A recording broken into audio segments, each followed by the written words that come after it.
Kan kita mau sholat. Ya.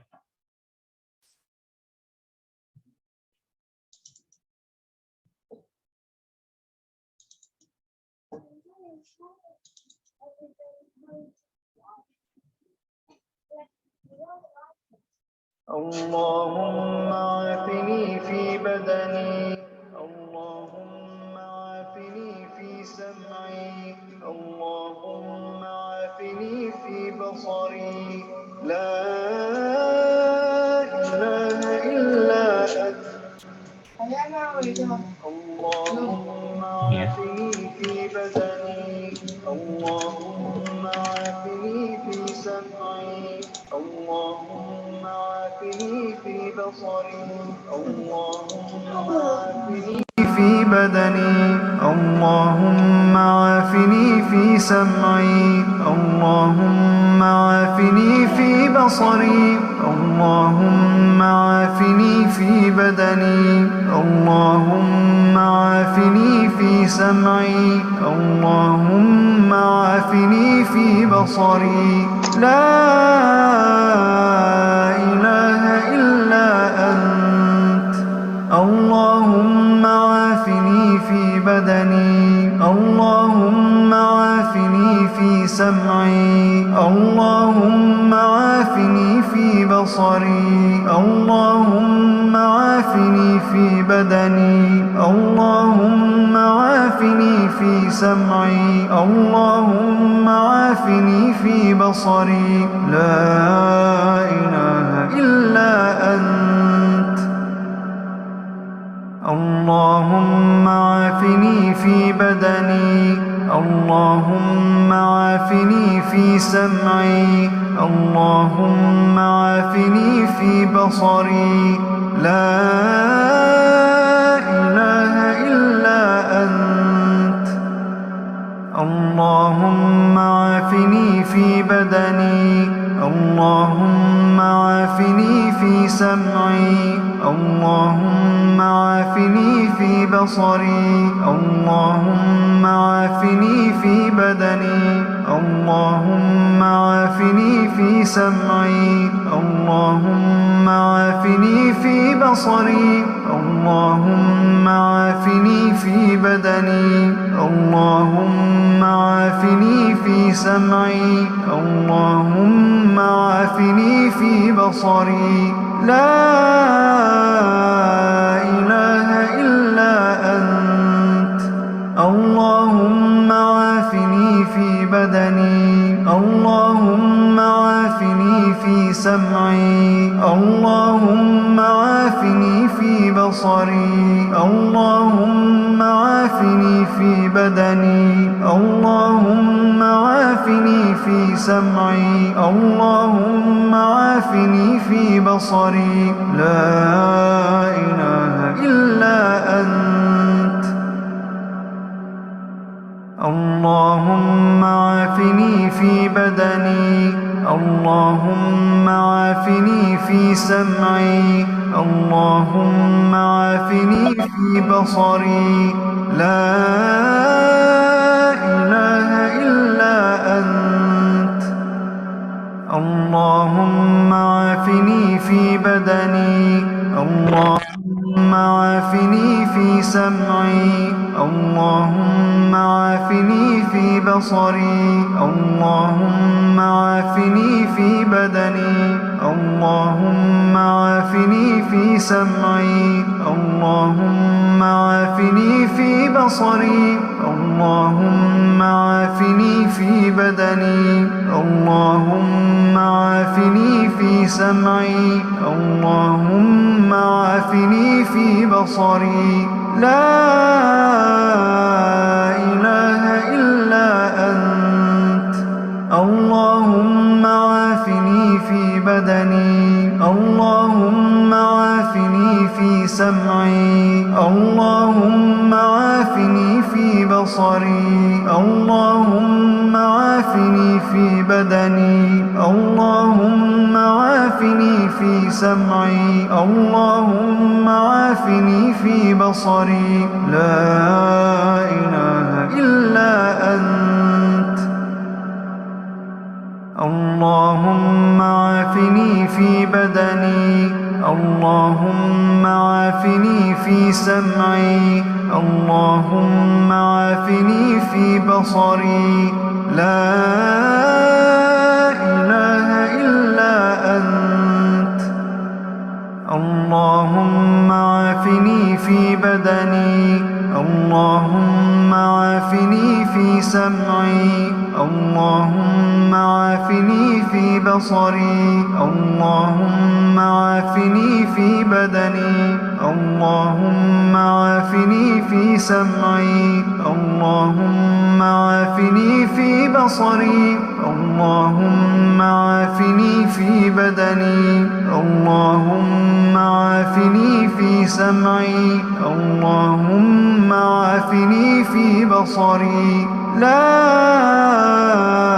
إله إلا أنت اللهم عافني في بدني اللهم عافني في سمعي اللهم عافني في بصري اللهم عافني في بدني اللهم عافني في سمعي اللهم عافني في بصري لا إله إلا أنت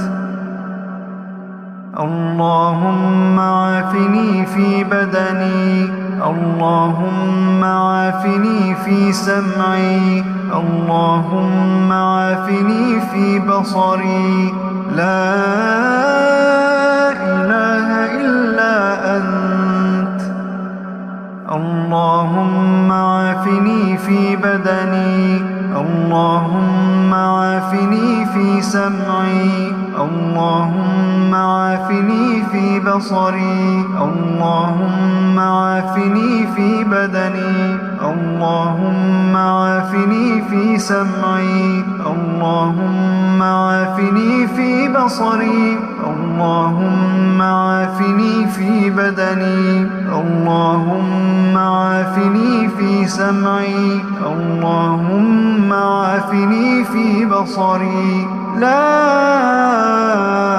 إله إلا أنت اللهم عافني في بدني اللهم عافني في سمعي اللهم عافني في بصري اللهم عافني في بدني اللهم عافني في سمعي اللهم عافني في بصري لا إله إلا أنت اللهم عافني في بدني اللهم عافني في سمعي اللهم عافني في بصري لا إله إلا أنت اللهم عافني في بدني اللهم عافني في سمعي اللهم عافني في بصري اللهم عافني في بدني اللهم عافني في سمعي اللهم عافني في بصري اللهم عافني في بدني اللهم عافني في سمعي اللهم عافني في بصري لا إله إلا أنت اللهم عافني في بدني اللهم عافني في سمعي اللهم عافني في بصري اللهم عافني في بدني اللهم عافني في سمعي اللهم عافني في بصري لا إله إلا أنت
أنزل على عبده الكتاب ولم يجعل له عوجا قيما لينذر بأسا شديدا من لدنه ويبشر المؤمنين الذين يعملون الصالحات أن لهم أجرا حسنا ماكثين فيه أبدا وينذر الذين قالوا اتخذ الله ولدا ما لهم به من علم ولا لآبائهم كبرت كلمة تخرج من أفواههم إن يقولون إلا كذبا فلعلك باخع نفسك على آثارهم إن لم يؤمنوا بهذا الحديث أسفا إنا جعلنا ما على الأرض زينة لها لنبلوهم أيهم أحسن عملا وإنا لجاعلون ما عليها صعيدا جرزا أم حسبت أن أصحاب الكهف والرقيم كانوا من آياتنا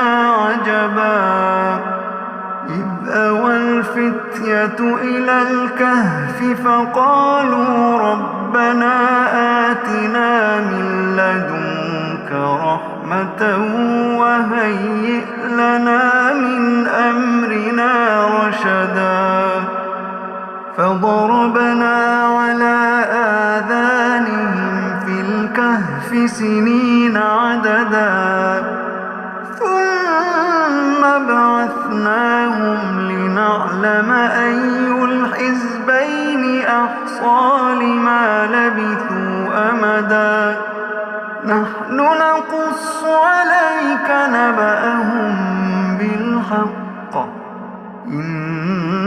إنهم فتية آمنوا بربهم وزدناهم هدى وربطنا على قلوبهم إذ قاموا فقالوا ربنا رب السماوات والأرض لن ندعو من دونه إلها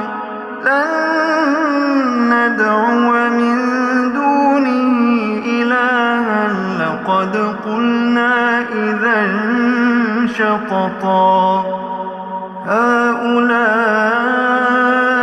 قوم اتخذوا من دونه آلهة لولا يأتون عليهم بسلطان بين فمن أظلم ممن افترى على الله كذبا وإذ اعتزلتموهم وما يعبدون إلا الله فأووا إلى الكهف ينشر لكم ربكم من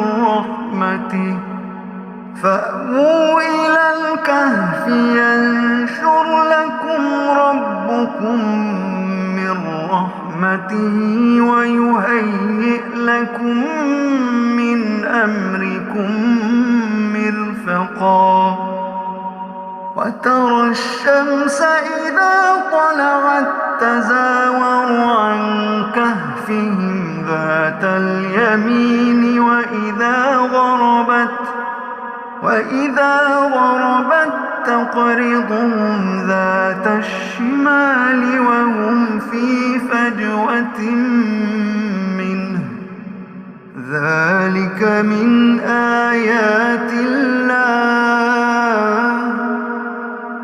من يهد الله فهو المهتد ومن يضلل فلن تجد له وليا مرشدا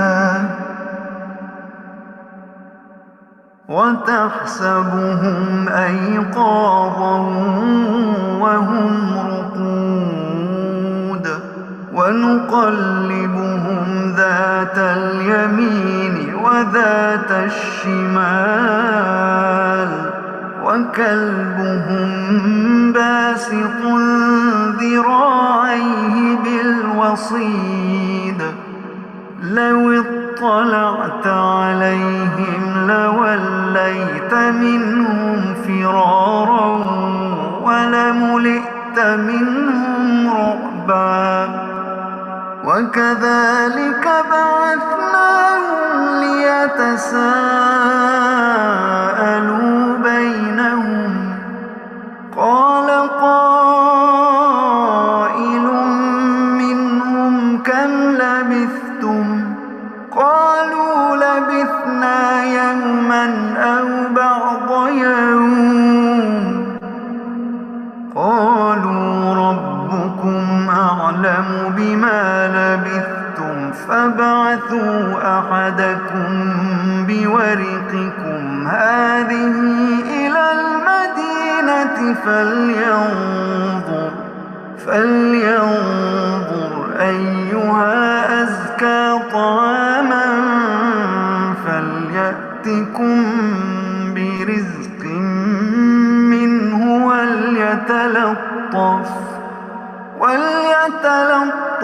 ولا يشعرن بكم أحدا إنهم إن يظهروا عليكم يرجموكم أو يعيدوكم في ملتهم ولن تفلحوا إذا أبدا وكذلك أعثرنا عليهم ليعلموا أن وعد الله حق وأن الساعة لا ريب فيها إذ يتنازعون بينهم أمرهم فقالوا بنوا عليهم بنيانا ربهم أعلم بهم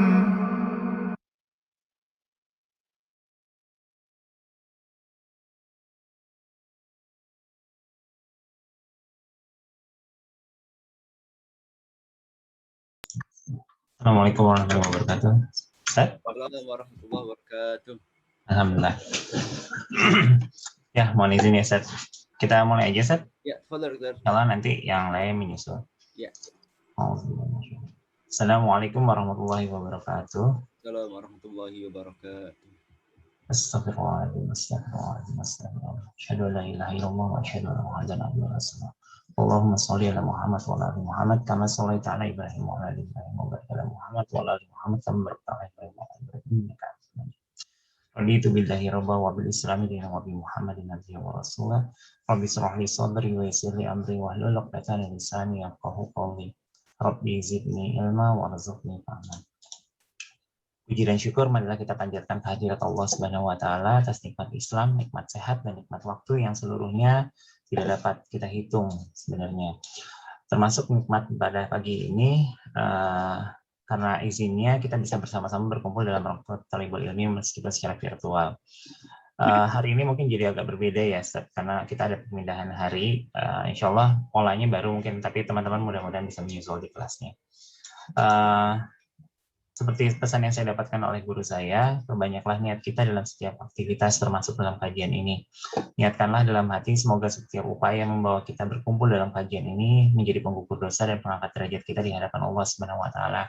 Dan semoga setiap niat di hati, setiap lisan yang terucap, setiap gorisan pena akan menambah pemahaman kita akan ilmunya Allah dan membukakan pahala bagi kita semua yang ada di sini. Semoga hadirnya kita dapat menjadi amalan pemberat mizan kebaikan kita nanti, dan semoga menjadi amalan yang bisa kita pintakan kepada Allah, kirimkan kepada kedua orang tua kita, baik masih ada maupun yang sudah tiada. Salawat serta salam kita kirimkan juga kepada junjungan kita Nabiullah Muhammad Sallallahu Alaihi Wasallam, insan uswatun hasanah, sosok teladan panutan umat, kepada keluarganya, sahabatnya, tabiin, tabiut tabiin, dan semoga kepada kita semua, seluruh umatnya, saudara mukmin seluruh dunia hingga akhir zaman nanti. Sahabat filah yang dirahmati Allah, selaku pemandau acara, perkenalkan saya Arifin Kashmir mengucapkan banyak terima kasih kepada Ustadz Fatul Umam yang berkenan melakukan kajian ini bersama kami, Media Dakwah Islam, Medis, Halaqah Dokter Anak Indonesia Banten, dan Aula Kemal Bintaro.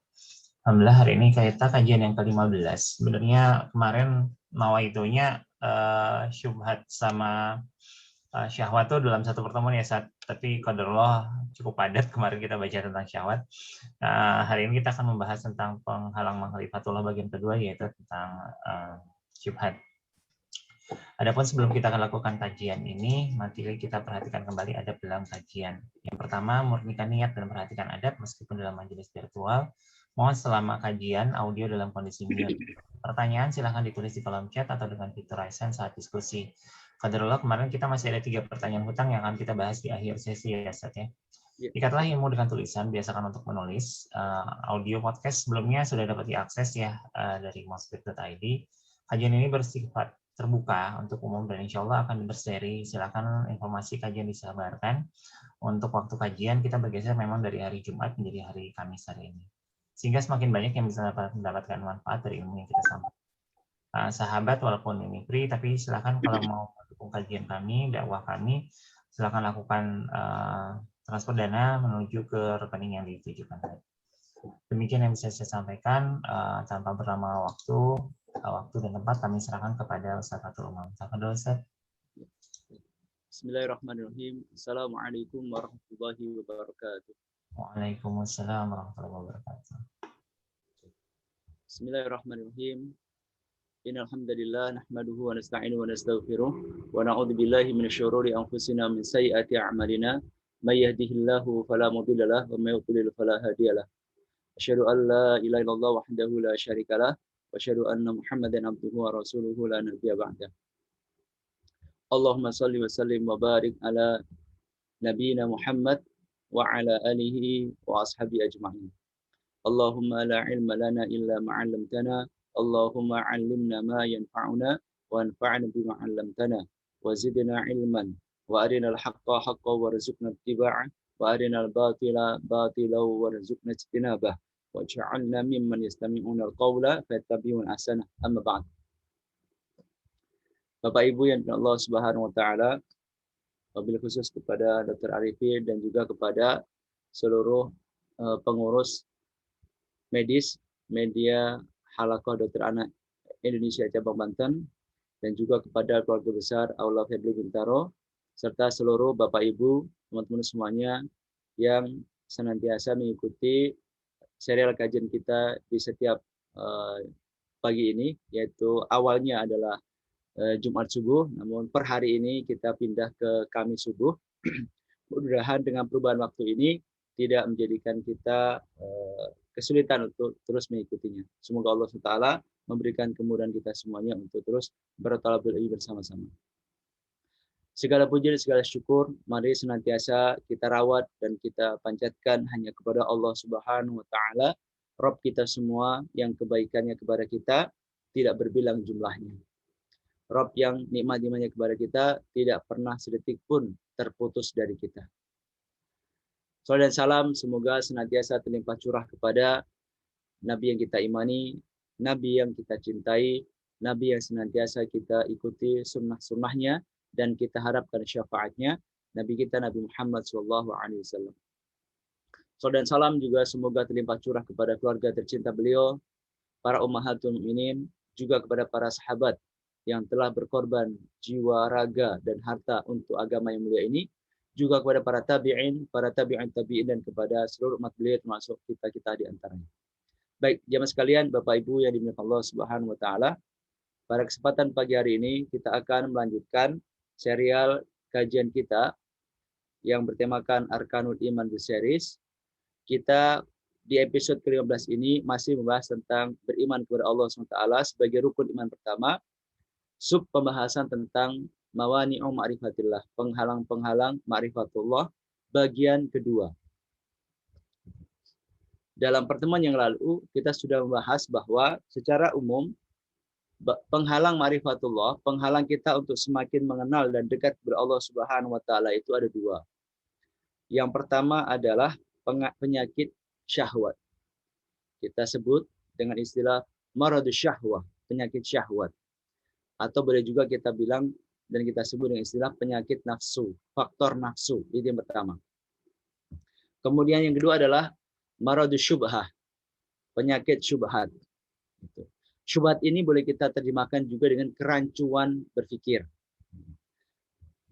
Penyakit syahwat sudah kita bahas dalam sesi kemarin, dalam pertemuan pekan kemarin, dan secara umum setidaknya ada 3 yang terkategorikan sebagai penyakit syahwat yang menghalangi seseorang untuk dapat mengenal Allah SWT lebih jauh.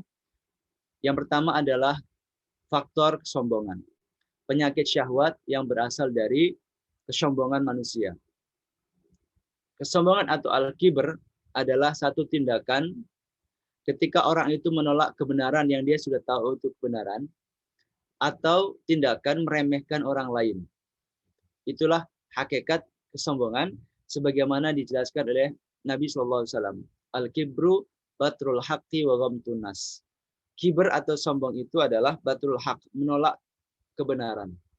Menolak kebaikan yang dia tahu ini kebenaran atau ini kebaikan. Tapi dia sengaja tidak mau mengikutinya. Nah itu namanya orang yang bersikap sombong. Karena tidak selayaknya, wabil khusus sebagai seorang hamba Allah SWT, kita harus tunduk di depan kebenaran. Nggak boleh kita melawan kebenaran. Melawan kebenaran, melawan kebaikan, itu adalah bagian dari bentuk kesombongan. Yang kedua, definisi dari al-kibr adalah ghamtun nas, meremehkan, merendahkan, mengecilkan orang lain. Baik dengan kata-kata, dengan tindakan atau perbuatan, bisa juga dengan bahasa tubuh dan mimik muka. Semua tindakan yang dimaksudkan untuk meremehkan, merendahkan orang lain, itu namanya juga masuk kategori al-kibru atau kesombongan. Dan orang yang sombong itu akan menjadikan dirinya susah untuk menerima kebenaran. Karena kebenaran itu akan tertuang ke hati kita kalau kita mau merendahkan sedikit posisi diri kita. Ibarat seseorang ketika akan menuang air ke gelas, dari teko ke gelas, maka air itu akan mengalir ke gelas kalau gelasnya mau sedikit merendah dari posisi tekonya. Tapi kalau gelasnya mau setara, ya airnya sulit untuk tertuang. Apalagi kalau sampai gelasnya posisinya lebih tinggi daripada posisi tekonya, maka tidak mungkin akan tertuang. Demikian pula kita di depan kebenaran. Kita hanya akan bisa mendapatkan nasihat kebaikan dan kebenaran dari orang lain kalau kita mau merendahkan posisi kita di hadapan saudara kita mukmin yang menasihati kita. Yang kedua, teman-teman semuanya, Bapak Ibu yang dimuliakan Allah Taala, yang juga menjadi penghalang kita untuk dapat semakin mengenal Allah Subhanahu wa taala lebih jauh, dapat merasakan kenyamanan dengan Allah, kedekatan dengan Allah adalah perbuatan banyak maksiat.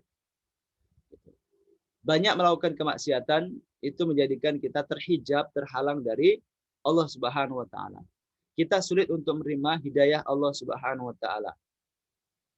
Disampaikan oleh Rasulullah SAW bahwa setiap kali kita melakukan perbuatan maksiat dan dosa, maka hati kita itu akan ternoda. 2 kali kita bermaksiat, 2 noda ada di hati kita. 3 kali kita bermaksiat, ada 3 noda. 10 kali bermaksiat, 10 noda. 20 kali kita bermaksiat, 10 noda. 100 kali berarti 100 noda. Begitu seterusnya. Semakin kita sering melakukan perbuatan dosa dan maksiat, baik besar maupun kecil, maka akan menjadikan hati kita penuh dengan noda. Ketika terus-terusan itu terjadi berlangsung bertahun-tahun, maka bisa dibayangkan bagaimana kondisi hati kita akan tertutup oleh noda-noda kemaksiatan yang akan menjadi hijab antara diri kita dengan Allah Subhanahu wa taala. Naudzubillahi min dzalik. Karenanya setiap kali kita bermaksiat, kita diperintahkan untuk segera bertobat dan beristighfar. Bahkan istighfar dan taubat ini diperintahkan oleh Rasulullah SAW dalam setiap waktu dan setiap kesempatan, baik kita sadar kita habis melakukan kesalahan atau tidak. Karena terkadang kita tanpa sadar bersalah, maka kita diperintahkan meskipun kita merasa ya tidak habis melakukan kesalahan, tetap saja kita setiap hari diperintahkan untuk baca istighfar, untuk bertaubat. Supaya apa? Supaya kesalahan-kesalahan kita yang mungkin sebagian tidak kita sadari itu dimaafkan oleh Allah SWT. Ketika kita bertaubat, maka noda hitam yang tadi ada di hati kita itu akan hilang. Seperti hilangnya kotoran piring yang dicuci dengan cairan pembersih. Begitu Rasulullah mengibaratkan. Yang ketiga, di antara penyakit syahwat yang menghalangi seseorang untuk dapat mengenal Allah lebih jauh adalah kecintaan kepada dunia yang berlebihan. Mencintai dunia itu fitrah manusia. Tetapi jika kecintaan itu berlebihan, sehingga dia memprioritaskan dunia dibandingkan akhirat, menomorsatukan dunia dibandingkan Allah Subhanahu wa taala, maka akan menjadikan dia terhalang dari Allah. Tetapi kalau kecintaan itu ala kadarnya, pada batas yang dibolehkan oleh agama, maka itu tidak tercela. Itu boleh-boleh saja. Karena memang kita hidup di dunia. Allah sediakan dunia ini sebagai fasilitas kita untuk mempertahankan hidup, untuk menikmati sebagian nikmat hidup, juga sekaligus untuk menyiapkan hidup yang lebih baik di akhirat nanti. Jadi, kalau kecintaan kita dalam batas yang wajar, dalam kadar yang wajar, maka itu dibolehkan. Yang penting tetap dalam hidup kita ini, prioritas pertama adalah akhirat. Dunia adalah nomor 2. Jangan sampai kesibukan kita terhadap dunia mengalahkan persiapan kita untuk akhirat, mengalahkan kepentingan kita untuk Allah Subhanahu wa taala. Nah, 3 ini Bapak Ibu sekalian yang menjadi faktor utama dari penghalang kita untuk dapat mengenal Allah lebih jauh, merasakan lebih nyaman dengan Allah SWT, merasakan kedekatan dengan Allah SWT. Jadi kesombongan, banyak melakukan kemaksiatan, dan cinta dunia yang berlebihan. Nah, selanjutnya pada pagi hari ini, kita akan melanjutkan kepada bagian kedua dari penghalang ma'rifatullah, yaitu penyakit syubhat. Maradus syubhat. Syubhat itu secara bahasa artinya adalah mirip. Syubhat itu mirip. Penyakit kemiripan. Bisa juga kita terjemahkan maradus syubhat itu adalah penyakit kerancuan berpikir, kerancuan ilmu, kerancuan pemahaman. Sesuatu yang rancu itu kan sesuatu yang menjadi susah untuk dibedakan dan dipisahkan. Nah, itu secara harfiah kira-kira makna syubhat itu seperti itu. Kemiripan atau kerancuan. Nah, apa saja yang masuk dalam kategori penyakit syubhat ini? Yang pertama adalah al-jahlu. Ini adalah yang paling mendasar. Yaitu secara bahasa artinya adalah ketidaktahuan atau kebodohan. Al-jahlu. Tetapi maksudnya adalah ketidakpahaman atau ketidaktahuan tentang Islam. Ini merupakan penyakit pertama yang menjadikan kita tidak bisa mengenal Allah lebih jauh, tidak bisa merasakan kedekatan dengan Allah SWT dan kenyamanan dengannya. Itu adalah ketidakpahaman kita tentang ajaran Allah. Karena dalam Islam ini Allah SWT menjelaskan tentang banyak hal, termasuk menjelaskan tentang bagaimana cara kita mendekati Allah dan apa yang dapat menghalangi kita dari Allah Subhanahu wa taala. Ini pertama, al-jahlu, ketidakpahaman tentang Islam. Jadi ini yang pertama. Jadi dari sisi penyakit syubhat, penghalang pertama seseorang dalam mengenal Allah adalah keengganannya untuk mendengarkan, menyimak, dan mempelajari ajaran Islam. Orang kalau sudah nggak mau mendengarkan Islam, itu sudah awal bagi seseorang tidak akan bisa mengenal Allah. Tidak mau menyimak kajian, tidak mau menyimak nasihat, tidak mau mempelajari Islam dengan cara membaca dan seterusnya. Intinya dia tidak mau belajar tentang Islam, maka sudah pasti dia tidak akan bisa mengenal Allah SWT. Karena Allah SWT menjelaskan segala sesuatu tentang dirinya, segala sesuatu tentang aturannya, ya dalam syariat agama kita ini.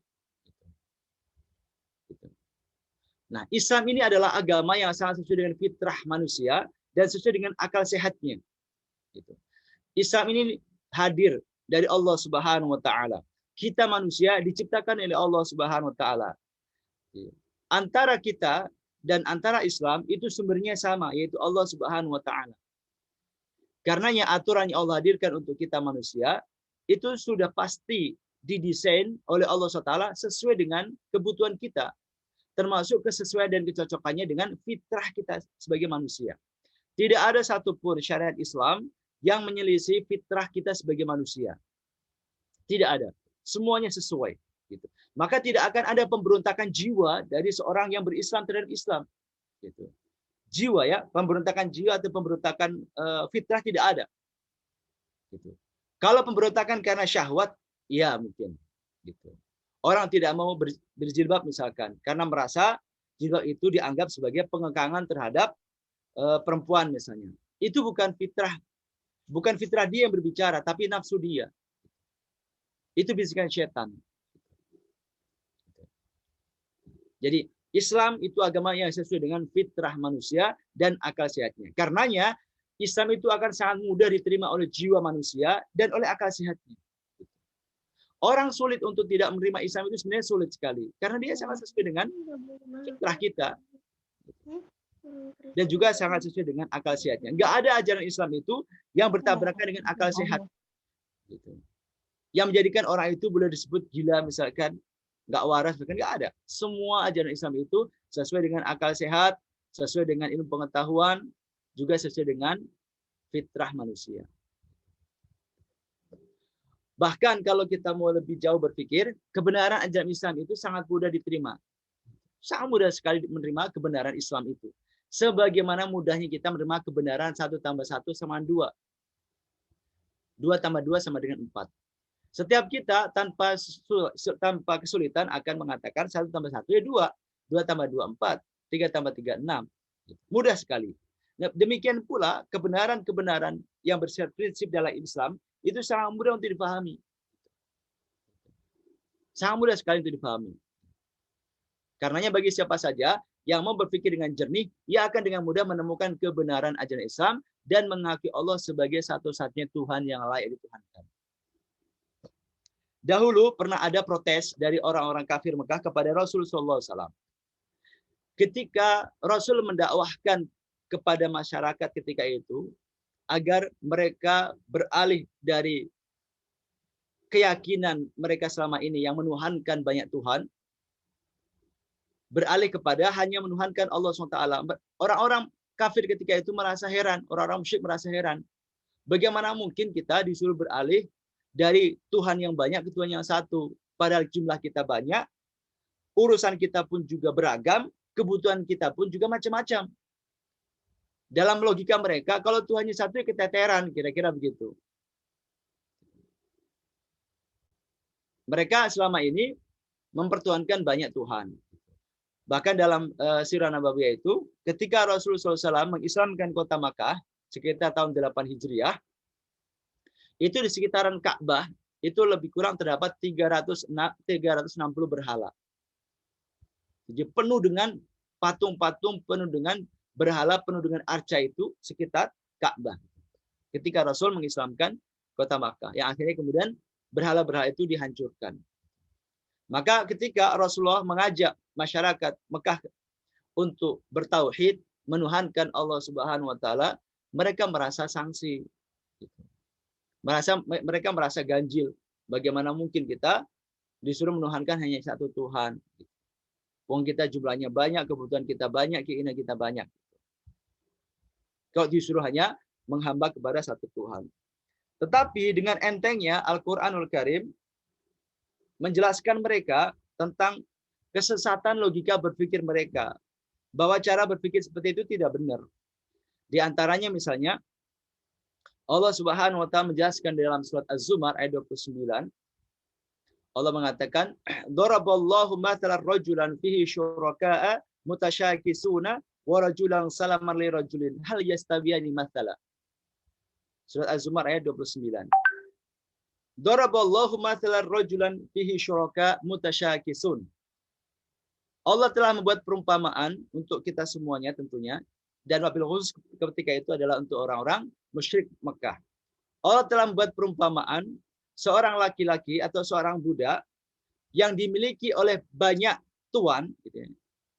Jadi Allah mengatakan, Allah membuat satu perumpamaan. Coba kalian pikirkan. Jika ada seorang budak yang dimiliki oleh beberapa tuan-tuan, gitu ya, di mana tuan-tuan ini mutasyakisunya, mereka sering berselisih, berbeda kepentingan. Gitu. Kemudian satu lagi ada budak yang tuannya cuma satu orang. Gitu. Kira-kira mana yang lebih enak? Kira-kira mana lebih nyaman bagi si budak tadi? Punya tuan banyak atau punya tuan satu? Begitu disampaikan permisalan seperti ini, maka secara logika orang-orang musyrik menerima, oh iya ya, kalau kita punya Tuhan banyak, berarti kan kita harus menuruti banyak kepentingan para Tuhan. Gitu. Kita bisa repot kalau seperti itu sebenarnya. Tapi kalau kita punya Tuhan cuma satu, berarti kita hanya menuruti kepentingan satu Tuhan kita. Tentu lebih enak dan lebih nyaman. Gitu. Mereka tidak bisa membantah permisalan yang disampaikan oleh Al-Quran. Gitu. Karena menggampang sekali gitu untuk menerimanya. Gitu. Seorang karyawan punya bos banyak, punya atasan beberapa, yang suka kepentingannya saling bertabrakan.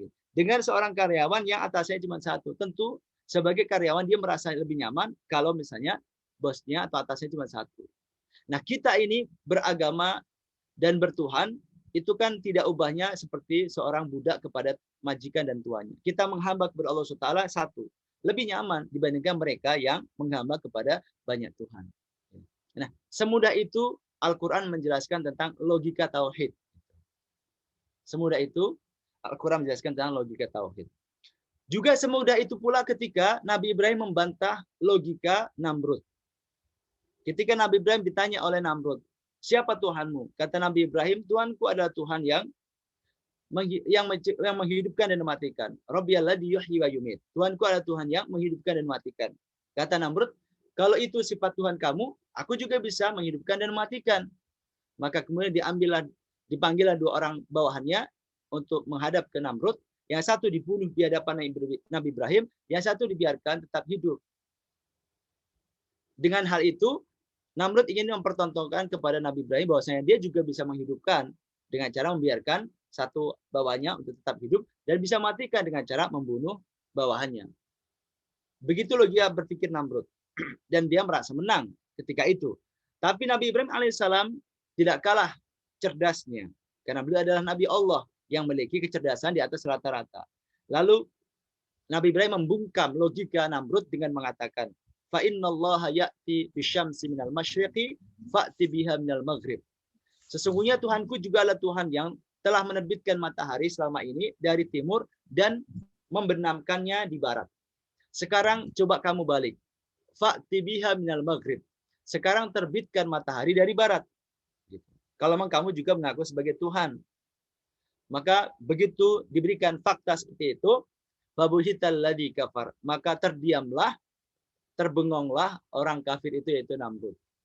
Jadi semudah itu Islam juga menjelaskan tentang kemahakuasaan Allah Subhanahu wa taala. Pokoknya yang namanya kebatilan, jemaah sekalian Bapak Ibu yang dimuliakan Allah Subhanahu wa taala, biasanya logika kebatilan itu sangat ringkih dan lemah. Sebagaimana logika kebatilan yang waktu itu disampaikan oleh iblis ketika dia menolak diperintahkan oleh Allah Ta'ala sujud kepada Nabi Adam. Dia mengatakan di hadapan Allah SWT, Ana khairun minhu. Saya ini kan lebih baik daripada Adam, ya Allah. Khalaqtani min narin wa khalaqtahu min tin. Engkau telah menciptakan aku dari api, sedangkan Adam kan hanya dari tanah. Unsur api itu kan lebih mulia daripada unsur tanah. Itu kata iblis. Itu logika iblis. Tetapi sesungguhnya kalau kita pikirkan, maka api itu kan lebih banyak unsur merusaknya, sedangkan tanah itu lebih banyak unsur kemaslahatannya. Jadi, api itu simbol kerusakan, sedangkan tanah itu adalah simbol kebaikan justru. Nah, iblis lupa dengan hakikat itu. Dia merasa bahwasanya api itu lebih mulia dibandingkan tanah yang mungkin diinjak-injak, kira-kira seperti itu. Jadi secara umum, jemaah sekalian, logika kebatilan, logika kesesatan itu biasanya rapuh. Kita hanya membutuhkan waktu sejenak untuk bisa berpikir lebih jernih supaya bisa mematahkan logika kesesatan dan kebatilan. Sedangkan logika kebenaran itu sederhana. Sesederhana 1 tambah 1, 2 tambah 2. 1 tambah 1, 2, 2 tambah 2, 4. Yang penting kita terus belajar dan terus berpikir, maka insya Allah kita akan secara umum mudah mematahkan argumentasi dan logika-logika kebatilan dan kesesatan. Karena dasar utama dan faktor utama orang terhalang dari mengenal Allah SWT itu adalah ketidakmauan mereka mendengarkan Al-Quran, menyimak kajian, berpikir tentang Islam. Sejak dulu, gitu, orang-orang kafir itu berusaha untuk menjauhkan masyarakat secara umum dan kaum muslim secara khusus dari Al-Quran. Dan itu sudah dilakukan oleh tokoh-tokoh kafir Quraisy sejak zaman Rasulullah SAW. Mereka itu sangat takut kalau mendengar Quran. Karena mereka secara bahasa terpukau dengan keindahan susunan bahasa Al-Quran. Secara konten dan isi, mereka juga sangat terpesona. Karena penjelasan-penjelasan Al-Quran itu menjadikan mereka nggak habis berpikir. Mereka biasanya akan tunduk di hadapan penjelasan Quran. Tapi karena kesombongan mereka, kecintaan kepada jabatan yang sudah mereka pegang, kehormatan, dan status sosial yang selama ini mereka nikmati, banyak di antara mereka yang sungkan dan enggan untuk menerima keberadaan Al-Quran. Mereka sudah merasa nyaman sebagai para pembesar orang-orang musyrik. Kalau mereka beriman, maka mereka berada di bawah Rasulullah SAW. Mereka mungkin sudah tidak lagi dihormati sebagaimana penghormatan jahiliyah. Maka meskipun mereka tahu apa disampaikan oleh Al-Quran itu benar, mereka dengan kesombongannya, kecintaannya kepada jabatan, kepada kedudukan, kepada status sosial, menghalangi mereka untuk mau menerima Al-Quran. Dan mereka juga dengan sengaja mengarahkan dan mendorong masyarakat supaya mereka juga jangan sampai mendengarkan Al-Quran. Maka Allah SWT mengabadikan tindakan mereka dalam firman-Nya surat Fussilat ayat 26. Allah mengatakan, "Wa qala alladziina kafaru la tasma'u li hadzal qur'ani walghaw fihi la'allakum taghlibun." Dan orang-orang yang kafir berkata, "La tasma'u li hadzal qur'an." Janganlah kamu mendengarkan dengan sungguh-sungguh akan Al-Qur'an ini. Walghaw fihi la'allakum taghlibun. Dan buatlah hidup pikuk terhadapnya dan bikinlah kegaduhan terhadapnya supaya kamu dapat mengalahkan mereka orang-orang mukmin. Jadi ketika Al-Qur'an dibacakan, itu orang-orang kafir sengaja teriak-teriak, nabu-nabu barang gitu. Intinya supaya masyarakat itu tidak bisa mendengar jelas Al-Qur'an. Itu cara-cara konvensional yang dilakukan oleh orang musyrik ketika zaman Rasulullah. Kalau di zaman sekarang ini tentu cara-caranya tidak sekonvensional dan sesederhana itu. Tetapi dibikin dan dikemas dengan cara-cara yang mengasihkan dan melenakan. Karena ada istilah al-ghazul fikri di zaman sekarang ini, perang pemikiran. Gitu. Jadi kaum muslimin khususnya dan masyarakat secara umum dijauhkan dari Al-Quran dengan ditawarkan hiburan-hiburan yang melalaikan. Gitu. Entah itu tayangan TV, gitu ya, atau hadirnya gadget yang banyak melupakan anak-anak kita misalnya. Gitu. Ya tentu kita tidak bisa menyalahkan teknologi secara langsung gitu. Tetapi yang mendesain isi teknologi itu, program itu yang terkadang memang meniatkan untuk menjauhkan masyarakat dari Al-Quran. Banyak dikeluhkan oleh para ustadz dan orang-orang tua kita dulu. Kalau dulu di zaman orang tua kita, kalau habis maghrib itu biasanya aktivitas anak-anak adalah mengaji. Tapi sekarang menemukan aktivitas seperti itu sangat jarang dan susah. Gitu. Banyak sekali anak-anak kita yang buta huruf Al-Quran nggak bisa baca. Gitu. Nah kalau dia tidak bisa baca, bagaimana mungkin dia akan mau mempelajarinya? Masih mending kalau dia mau menyimak kajian Al-Quran, gitu ya, masih mau menyimak ceramah-ceramah agama, gitu. Tapi kalau misalkan dia udah nggak bisa baca Quran, tapi dia juga nggak mau ngaji kepada orang lain, nggak mau menyimak kajian, maka lengkap sudahlah kebodohan dia terhadap Islam. Demikian pula yang terjadi di masyarakat kita secara keseluruhan, secara umum. Itu juga mereka banyak yang buta terhadap Al-Quran, juga malas untuk mendatangi kajian-kajian. Dan ini menjadi awal dari orang itu menjadi susah dan terhalang mengenal Allah SWT.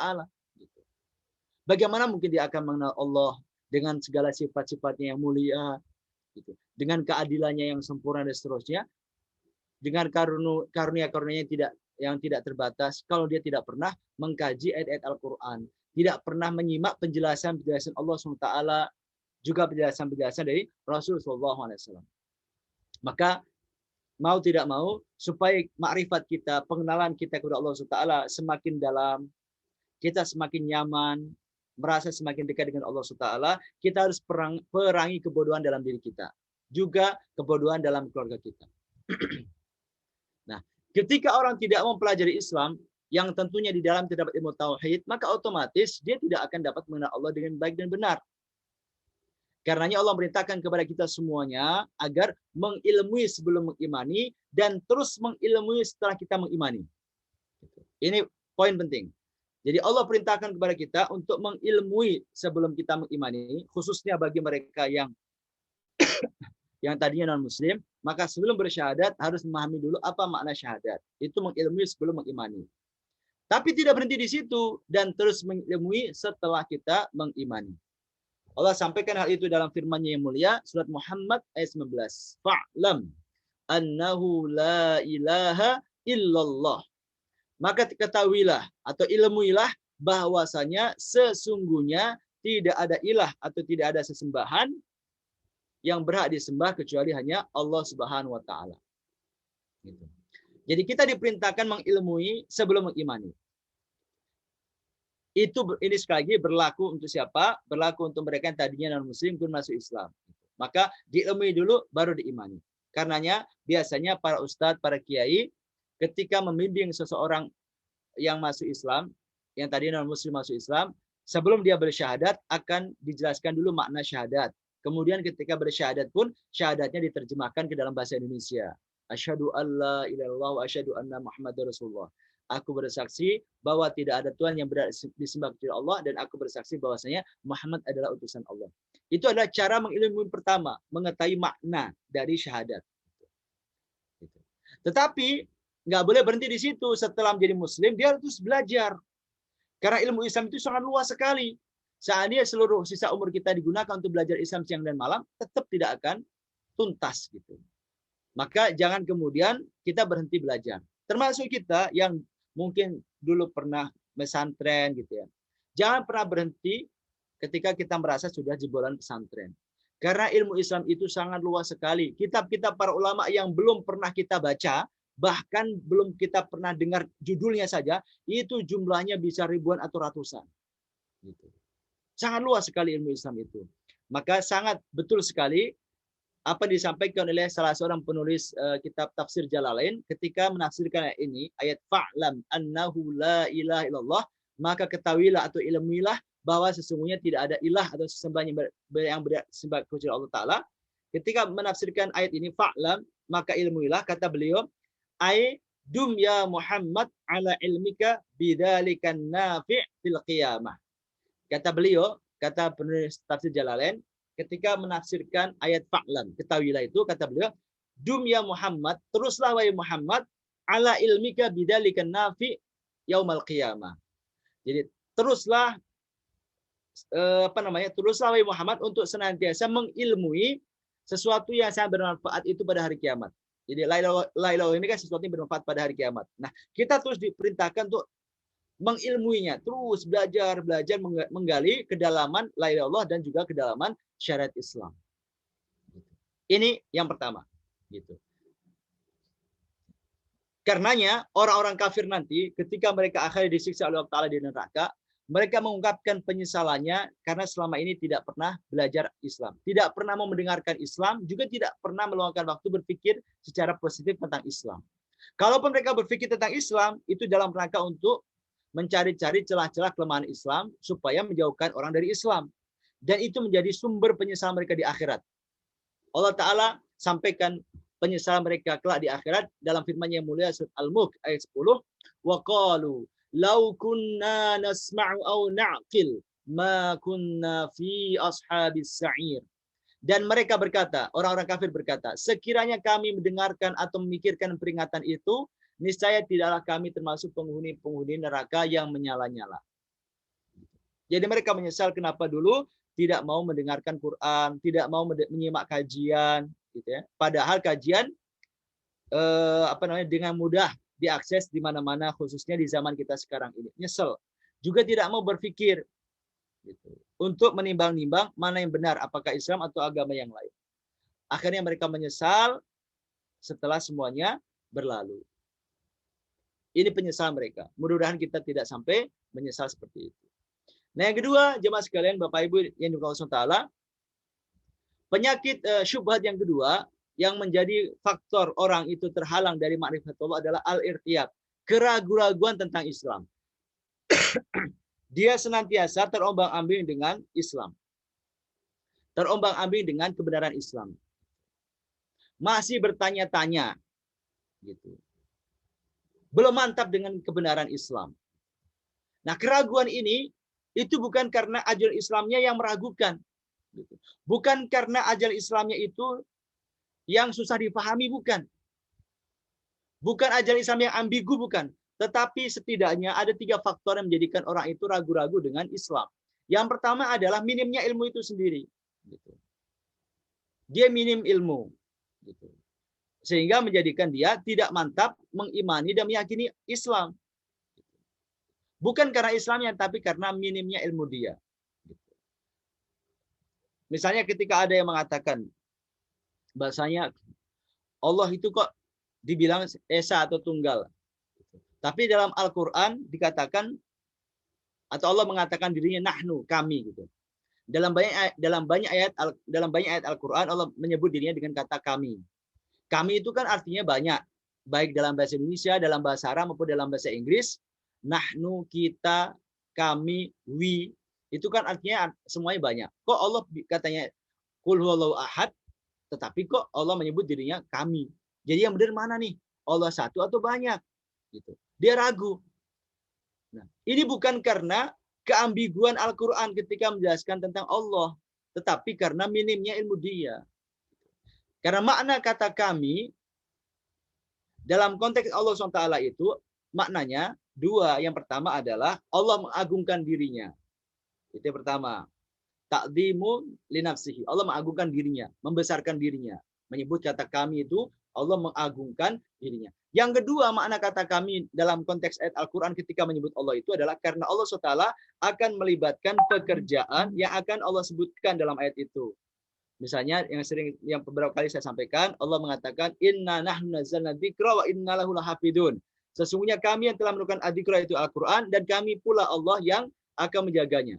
Allah menyebutkan kata kami ketika menurunkan Al-Quran dan ketika menjaga Al-Quran. Karena ketika menurunkan Al-Quran Allah melibatkan Jibril, malaikatnya. Gitu. Dan ketika menjaga Quran Allah pun melibatkan makhluknya, yaitu orang-orang yang hafal Quran. Maka Allah menyebutkan kata kami. Gitu. Jadi Allah yang tetap Esa, tapi penggunaan makna kami itu karena karena Allah mengagungkan dirinya, atau karena Allah akan melibatkan makhluknya dalam pekerjaan yang disebutkan di ayat itu. Itu contoh kecilnya seperti itu. Jadi minimnya ilmu menjadikan dia ragu. Atau misalkan dia merasa sangsi dan ragu dengan penyebutan kata ganti huwa. Allah menyebutkan selalu dalam Al-Quran tentang dirinya itu huwa. Artinya dia laki-laki. Allah itu laki-laki atau perempuan ya? Kok disebutnya dengan kata huwa? Itu juga adalah keraguan-raguan yang muncul karena minimnya ilmu dia. Pertama, kenapa Allah menggunakan kata huwa? Ya karena keterbatasan ilmu bahasa Arab. Ilmu bahasa Arab itu ketika menyebutkan gender, ketika menyebutkan kata ganti, itu hanya ada 2, kata ganti untuk laki-laki atau kata ganti untuk perempuan. Gitu. Al-Quran kan diturunkan dalam bahasa Arab. Nah, bahasa Arab itu hanya mengenal kata ganti 2 jenis. Kata ganti untuk laki-laki atau kata ganti untuk perempuan. Kata ganti untuk laki-laki itu huwa, itu untuk 1, huma untuk 2, hum untuk banyak. Kata ganti untuk perempuan ada hiya untuk 1 perempuan, huma untuk 2 perempuan, hunna untuk banyak perempuan. Gitu. Nggak ada kata ganti yang non gender, yang tidak laki-laki, tidak perempuan, tidak ada. Gitu. Itu yang pertama, karena memang bahasa Arab hanya mengenal laki-laki dan perempuan untuk kata ganti. Yang kedua, secara lafadz, secara tinjauan kata atau tinjauan lafadz Allah itu memang secara lafadz ya, bukan secara hakikat. Secara lafadz Allah itu adalah mudzakkar. Karena kalau dia muannas atau perempuan, itu ada cirinya, misalnya ada tak marbutoh, tak yang dibuletin itu misalkan. Nah, ini lafadz Allah itu secara lafadz ya, secara tinjauan kata memang dia mudzakkar. Nah, kalau dia paham dari sisi bahasa seperti itu, maka kerancuan seperti itu, keraguan-keraguan seperti itu akan sirna dengan sendirinya. Maka butuh ilmu.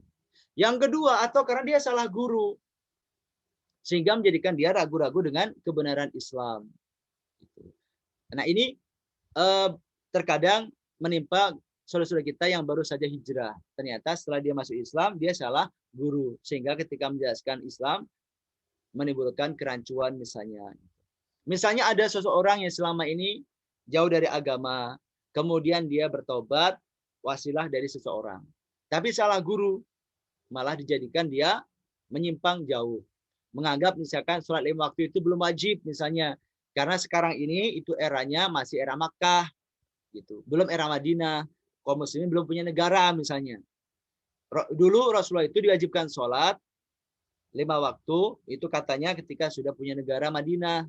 Kalau sekarang belum, maka juga berarti belum wajib sholat.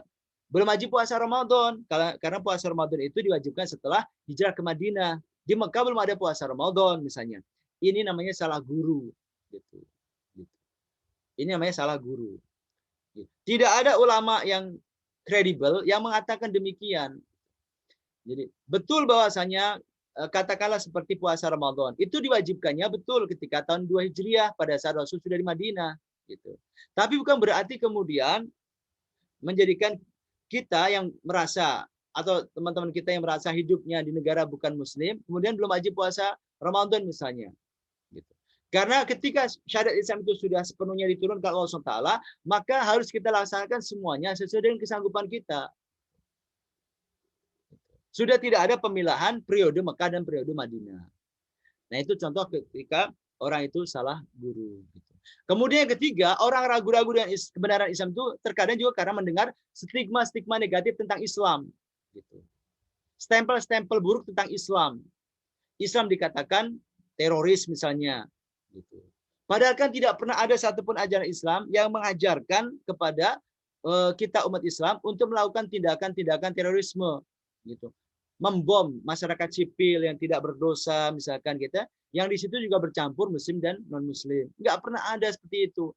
Secara nas tidak pernah diajarkan, secara praktek juga tidak pernah dicontohkan, gitu. Maka terorisme itu sebenarnya sama sekali bukan ajaran Islam.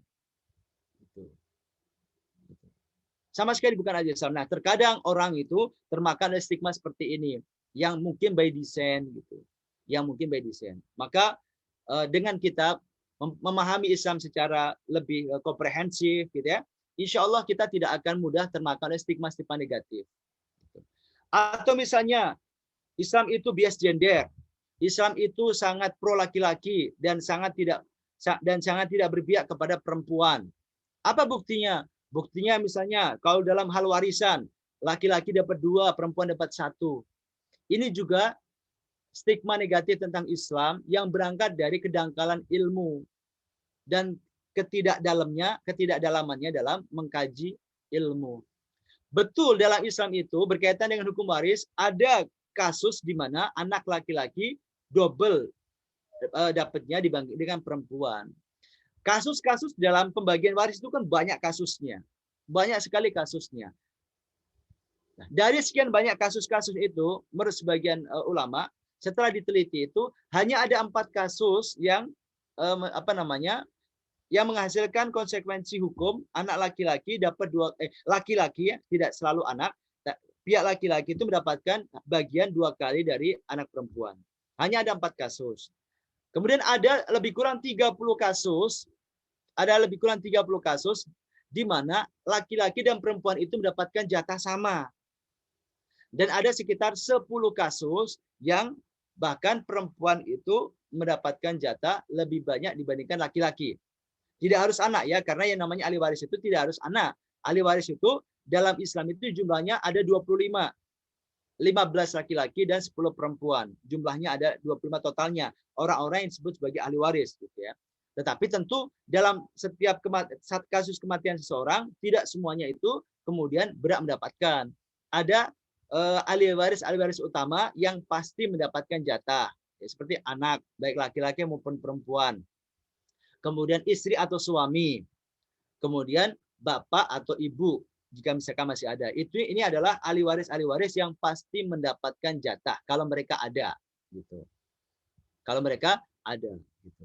Nah, tapi secara keseluruhan jumlah ahli waris dalam Islam itu lebih kurang ada 25 orang, gitu. Termasuk nanti ada saudara laki-laki, saudara perempuan mayit, saudara seayah, saudara seibu, gitu. Maaf, saudara seayah seibu, saudara seayah, kemudian saudara seibu, kemudian anak dari saudara seayah dan seibu atau anak dari saudara kandung berarti keponakan ya. Keponakan dari saudara seayah saja itu juga bisa mendapatkan jatah warisan. Kemudian paman juga bisa mendapatkan jatah warisan. Cucu juga bisa, tapi ada klausul-klausul dan syarat-syaratnya gitu. Nah, kasus laki-laki dapat 2 kali dari perempuan itu hanya 4 kasus. Gitu. Bahkan yang banyak adalah 30 kasus di mana laki-laki dapat jatah sama dengan perempuan. Nah, cuman kan terkadang hal seperti ini karena tujuannya memang hanya ingin menimbulkan kegaduhan dan keraguan, yang dimunculkan hanya 4 kasus tadi. Yang kasus yang lainnya tidak dikaji atau memang dia tidak tahu. Maka stigma-stigma yang ada tentang Islam itu sebenarnya akan mudah dibantahkan oleh mereka yang memahami hukum Islam secara lebih detail. Gitu. Nah, keraguan-keraguan dalam berislam itu banyak dirasakan oleh orang-orang munafik, juga oleh orang-orang kafir. Orang-orang munafik itu mereka adalah orang-orang yang memang tidak mantap dalam keislamannya. Mereka terombang-ambing antara iman dan kekafiran. Allah sampaikan hal ini dalam firman-Nya dalam surat An-Nisa ayat 143, "Mudzabdzabina baina dzalika la ilaha ula'i wa la ilaha ula. Wa may yudlilillahu falan tajid lahu sabila." Mereka dalam keadaan ragu-ragu antara yang demikian, iman atau kafir. Jadi orang munafik kelihatannya luarnya Islam, tapi hatinya itu masih kafir. Dia ragu nih antara memantapkan langkah di Islam atau memantapkan langkah di kekafiran, ragu-ragu. Mereka tidak masuk kepada golongan ini, nggak masuk dalam kategori orang mukmin dan juga tidak masuk dalam kategori orang-orang kafir. Maka kamu sekali-kali tidak akan mendapat jalan untuk memberi petunjuk baginya. Jadi orang-orang kafir itu mudzabdzab. Apa namanya? Tidak jelas agamanya, tidak jelas keyakinannya. Ragu-ragu dia, guncang hidupnya. Gitu. Nggak pernah tenang dengan keyakinannya. Itu orang-orang munafik. Gitu. Nah, hal yang sama juga dialami oleh orang kafir sebenarnya. Mereka mengalami keraguan-keraguan tentang Islam dan Al-Quran sepanjang hidupnya hingga datang kematian secara tiba-tiba. Khususnya mereka yang sudah mendengar tentang Islam, yang pernah berinteraksi, pernah menyimak kajian, dia akan ragu-ragu antara Al-Quran atau kitab suci dia, antara Islam atau agama dia. Dan ini Allah yang sampaikan gitu. Kalau kita kan tidak tahu isi hati orang ya, tapi Allah yang menyampaikan ini, Allah yang maha mengetahui tentang kondisi hati setiap orang, bahkan Allah lebih tahu dari orang itu sendiri. Allah yang bocorkan kepada kita bahwasanya orang kafir itu sebenarnya juga hatinya juga ragu-ragu. Gitu. Khususnya kalau sudah diajak diskusi tentang Islam. Allah mengatakan wala yazalul ladina kafaru fi miryatin minhu hatta ta'tiyahum as-sa'atu baghtah aw yatiyahum 'adzabu yaumin aqim. Dan orang-orang kafir itu senantiasa berada dalam keraguan-keraguan tentang Al-Qur'an hingga datang kepada mereka saat kematiannya dengan tiba-tiba atau datang kepada mereka adab hari kiamat. Jadi mereka sendiri disampaikan Allah Ta'ala itu juga ragu-ragu dengan keyakinan mereka. Allah yang bilang. Gitu. Dan Allah ketika menyampaikan sesuatu itu pasti benar adanya. Karena Allah maha mengetahui isi hati setiap hambanya. Bahkan Allah lebih mengetahui dari hamba itu sendiri tentang isi hatinya. Kita kan sering tidak bisa mengungkapkan isi hati kita. Tidak bisa mengungkapkan perasaan kita. Padahal kita yang merasakan. Tapi terkadang kita kesulitan untuk mendeskripsikan, untuk menjelaskan apa yang kita rasakan. Kita galau, tapi terkadang kita nggak tahu saya galau karena apa ya. Gitu. Saya kesel, tapi saya nggak bisa mengungkapkan kesalahan saya. Ya, kita sendiri terkadang nggak bisa memahami hati kita dan perasaan kita. Gitu.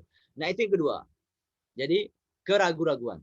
Maka keraguan-raguan itu harus kita segera hentikan.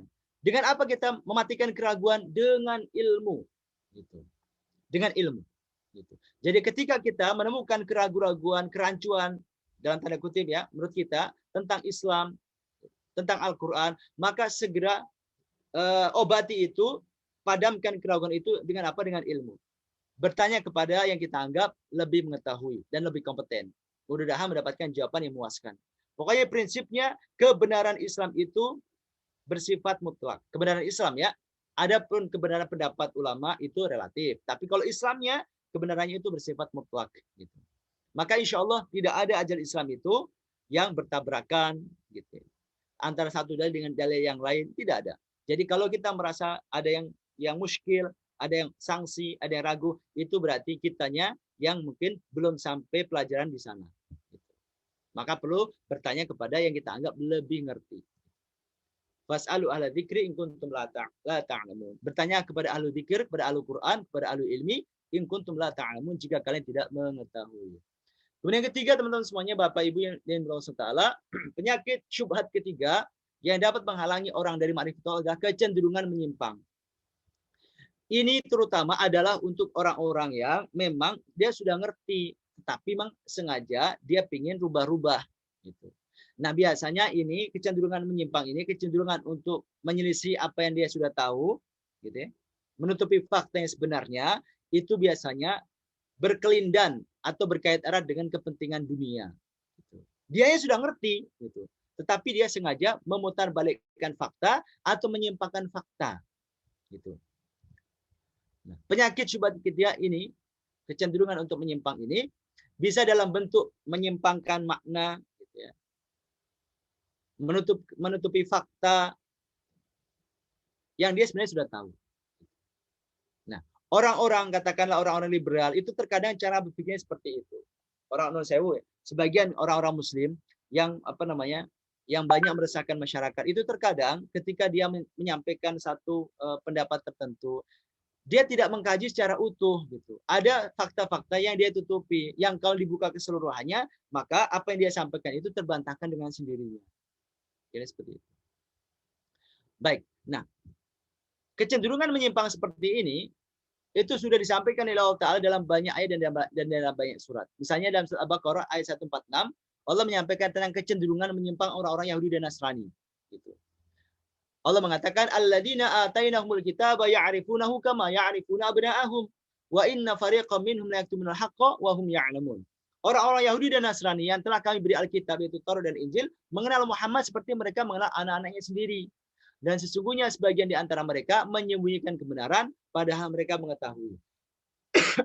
Jadi dalam ayat ini Allah sampaikan bahwa orang Yahudi dan Nasrani itu yang masih pegang Taurat dan Injil yang asli, atau yang penyimpangannya belum terlalu banyak, itu mereka mengetahui tentang ciri-ciri Nabi Muhammad, itu sangat detail. Saking detailnya pengenalan mereka tentang ciri-ciri Nabi Muhammad itu, mereka seperti mengenal anak mereka sendiri. Kita kan kalau tentang anak kita sendiri kan juga bisa menjelaskan deskripsi tentang sifat-sifatnya. Anak pertama ciri-cirinya seperti ini, warna kulit, ketinggian, sifatnya, hobinya, gitu. Potensi keunggulannya, kemudian sisi kelemahannya, kan bisa menjelaskan gitu ya. Kalau kita punya anak kan begitu. Anak satu, kedua, ketiga, dan seterusnya seperti itu. Nah, kenapa? Karena memang kita menguasai ciri-cirinya.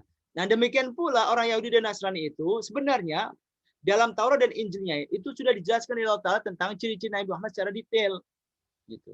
Sehingga ketika Rasul hadir ke dunia, mereka bisa tahu secara pasti ini loh yang dimasukkan dalam Taurat. Ini dimasukkan, sosok yang dimasukkan dalam Injil, mereka tahu. Tetapi wa inna fariqam minhum la yaktumunal haqqa wa hum ya'lamun. Tetapi sesungguhnya sebagian di antara mereka menyembunyikan kebenaran padahal mereka mengetahui. Sengaja fakta itu ditutup-tutupi gitu. Karena dalam hati mereka ada kecenderungan menyimpang tadi. Gitu. Hal yang sama disampaikan Allah dalam surat As-Saff. Allah mengatakan falamma zaghu azaghallahu qulubahum wallahu la yahdil qaumal fasiqin. Maka tatkala mereka berpaling dari kebenaran, Allah malingkan hati mereka dan Allah tidak memberi petunjuk kepada kaum yang fasik. Gitu. Jadi ketika mereka sudah menyimpang, Allah tambahkan penyimpangannya. Semakin jauh mereka dari kebenaran. Gitu. Tapi awalnya memang dia sendiri yang punya keinginan dan kecenderungan itu. Gitu. Untuk menyimpang, untuk menjauh dari kebenaran. Gitu. Nah orang kalau sudah seperti itu, ya susah mengenal Allah SWT. Gitu. Wong dia sebenarnya sudah tahu yang benar, tapi dia sengaja tutupi. Dia sengaja kaburkan. Gitu. Nah orang munafik juga sama. Yang suka memutarbalikkan fakta, menutupi yang sebenarnya, menghilangkan sebagian data. Itu pekerjaan di antara pekerjaan orang-orang munafik. Allah mengatakan tentang mereka, wa idza laqul ladzina amanu qalu amanna wa idza khalau ila syayatinihim qalu inna ma'akum innama nahnu mustahzi'un. Dan bila mereka berjumpa dengan orang-orang yang beriman, mereka mengatakan kami telah beriman. Dan bila mereka kembali kepada syaitan-syaitan mereka, mereka mengatakan sesungguhnya kami sependirian dengan kamu. Kami hanyalah berolok-olok. Jadi orang munafik kalau bersama orang mukmin ngomongnya terkadang A. Nanti kalau sama teman-teman mereka ngomongnya B. Nah, dalam kesempatan yang lain dia tampilkan C. Begitulah kerjaan orang-orang munafik. Jadi sudah ada kecenderungan tidak baik dalam dirinya, yaitu kecenderungan untuk menyimpang dari kebenaran. Maka kalau orang punya potensi seperti itu susah. Gitu. Susah untuk bisa mengenal Allah Subhanahu wa taala. Nah, sebagai penutup Bapak Ibu sekalian, dari rangkaian pembahasan tentang penghalang-penghalang ma'rifatullah yang kita sampaikan dalam 2 pertemuan, yaitu Jumat kemarin dan hari ini. Pertama, dapat kita simpulkan bahwa penghalang seseorang dalam mengenal Allah adalah karena persoalan hawa nafsu dan persoalan ilmu. Ini poin pertama. Jadi orang akan terhalang mengenal Allah itu pertama kalau dia memperturutkan hawa nafsunya. Yang kedua, kalau dia punya masalah dalam ilmu. Entah ketidaktahuan, kesalahpahaman, atau kegagalpahaman. Ini yang pertama. Yang kedua, keberadaan kedua faktor tersebut, yaitu maradu asyahwa dan maradu syubhat, penyakit nafsu dan penyakit ketidakmatangan ilmu itu, satu sama lain bisa saling mempengaruhi. Gitu. Saling berkelindan. Contohnya, misalnya orang yang malas mempelajari Islam, diajak ngaji susah. Itu kan kategorinya adalah maradu syubhat. Gitu. Karena menjadikan dia tidak paham Islam. Gitu. Orang yang nggak pernah belajar ngaji itu kan akhirnya dia menjadi tidak paham Islam, menjadi jahil. Faktor pertama. Bisa jadi karena ia terlalu mementingkan urusan dunia dibandingkan agama. Setiap diajak belajar agama, dia merasa tidak ada waktu. Kenapa tidak ada waktu? Mungkin karena kesibukan bisnis dan seterusnya. Artinya bercampur antara kejahilan, kebodohan itu karena syahwat dunia. Gitu. Demikian pula ketika orang ternyata memiliki kecenderungan menyimpang. Gitu. Menutupi fakta yang sebenarnya. Menutupi sebagian data. Gitu. Itu juga biasanya karena iming-iming dunia. Karena mungkin ada sponsor yang mensponsori dia untuk menimbulkan dan melemparkan kerancuan-kerancuan di tengah-tengah kaum muslimin. Karena ada iming-iming dunia, sehingga dia rela memutarbalikkan fakta, menutup sebagian data, yang penting dia bisa menyajikan sesuatu yang menjadikan resah di tengah-tengah masyarakat kaum muslimin. Ini kesimpulan kita dari serangkaian 2 pembahasan kita tentang penghalang-penghalang ma'rifatullah. Terakhir doa mudah-mudahan Allah SWT senantiasa mencurahkan hidayah dan taufiknya kepada kita semuanya, sehingga seiring dengan bertambahnya usia, kita semakin dapat mengenal Allah SWT lebih jauh, semakin merasakan nyaman bersama Allah SWT, dan semakin merasakan kedekatan dengan Allah Azza wa Jalla. Demikian Bapak Ibu yang Allah SWT yang bisa saya sampaikan. Selanjutnya saya kembalikan kepada Dr. Arifin. Jazakallah khair, Ustaz. Alhamdulillah kita sudah membahas tentang penghalang ma'rifatullah yang bagian kedua, yaitu tentang syubhat ya. Sebenarnya sih kita berbenturan lagi dengan yang poin kedua yang tentang melogikakan ya, Ustaz. Jadi sebenarnya penalaran ini harus hati-hati pada saat kita memahami kebenarannya menggunakan logika, dan itu banyak yang terjadi pada saat ini ya. Walaupun itu fenomena dari dulu ya, ternyata kafir Quraisy juga sudah mengalami hal yang serupa. Tapi pada saat sekarang kecanggihan teknologi, kita punya perkembangan ilmu, dan itu kita juga akhirnya dalam tanda petik mendewakan keilmuan, kita sering akhirnya mempertanyakan tentang Islam lah dalam konteksnya. Berilmu iya, tapi juga harus beriman. Nah itu yang tadi kata Ustadz yang benar-benar kena ya. Mengilmui sebelum mengimani, terus habis itu terus mengilmui juga setelah mengimani. Jadi tidak berhenti di situ. Dan dengan konteks itu juga kita memperkuat pemahaman anak-anak kita ya, Ustaz. Karena saya merasakan ada fenomena yang seperti saya dulu juga adalah belajar, tapi hanya belajar dan dicekokin, tapi tidak pernah mencoba mengilmuinya lebih lanjut. Jadi ibadah itu berdasarkan rutinitas. Sehingga kalau misalnya kita hanya berdasarkan seperti itu, kita dibentur sama teman-teman yang agnostik ataupun teman-teman yang lain yang berbeda keyakinan, terus dengan argumentasi logika yang kesannya kayak benar, goyang tuh. Jadi memang belajar ini harus berkelanjutan dan jadi amanah kita sebagai orang tua untuk ke anak-anak kita. Ustaz, ini kita lanjut ke diskusi ya, Ustaz ya. Waktu kemarin ada pertanyaan dari Bu Novi Wulandari. Assalamualaikum Ustadz, izin bertanya, bagaimana jika kita dalam keadaan futur atau malas agar tetap beriman serta menjalankan ibadah? Semoga terjawab, Ustadz. Bisa kawal. Ya. Ibu Novi Wulandari, mudah-mudahan beliau hadir ya pagi ini ya. Mudah-mudahan, Ustadz. Mudah-mudahan hadir. Baik, jadi kemalasan atau futur seperti yang tadi diistilahkan disampaikan oleh Dr. Arifin, itu sesuatu yang manusiawi, lumrah dirasakan oleh semua kita. Termasuk kalangan sahabat gitu ya. Orang-orang terbaik dari umat ini, para sahabat itu juga merasakan sesekali futur gitu. Jadi kemalasan atau turunnya semangat ibadah itu sesuatu yang normal terjadi kepada semua orang, siapapun dia. Gitu. Karena Rasul mengatakan likulli syirratin fatrah, segala sesuatu itu ada puncaknya. Gitu. Likulli syai'in likulli syirratin fatrah. Segala sesuatu itu setelah mencapai puncaknya itu ada masa turunnya. Atau lengkapnya adalah likulli syai'in syirrah wa likulli syirratin fatrah. Kama qala Rasul. Segala sesuatu itu ada puncak semangatnya, dan ketika sesuatu itu sudah sampai pada puncaknya maka dia akan mengalami fatrahnya, masa penurunannya. Demikian juga dalam fenomena alam. Ketika jalan itu terus menanjak, naik. Ketika sudah sampai puncaknya, pasti setelah itu akan turun. Demikian pula orang ketika mendaki gunung, naik ke puncak gunung gitu ya, tinggi sekali. Kalau sudah sampai di puncaknya, ya pasti setelah itu akan turun, nggak mungkin naik terus sampai ke langit. Gitu. Nah demikian pula dalam amal kehidupan kita sehari-hari, semangat kita sebagai manusia, ketika kita lagi menggebu-gebu gitu ya, gitu. Orang yang non-sewu baru bertaubat, baru hijrah gitu ya, itu kan semangatnya mungkin menggebu-gebu, semangatnya luar biasa dahsyat gitu ya, gitu sampai puncaknya.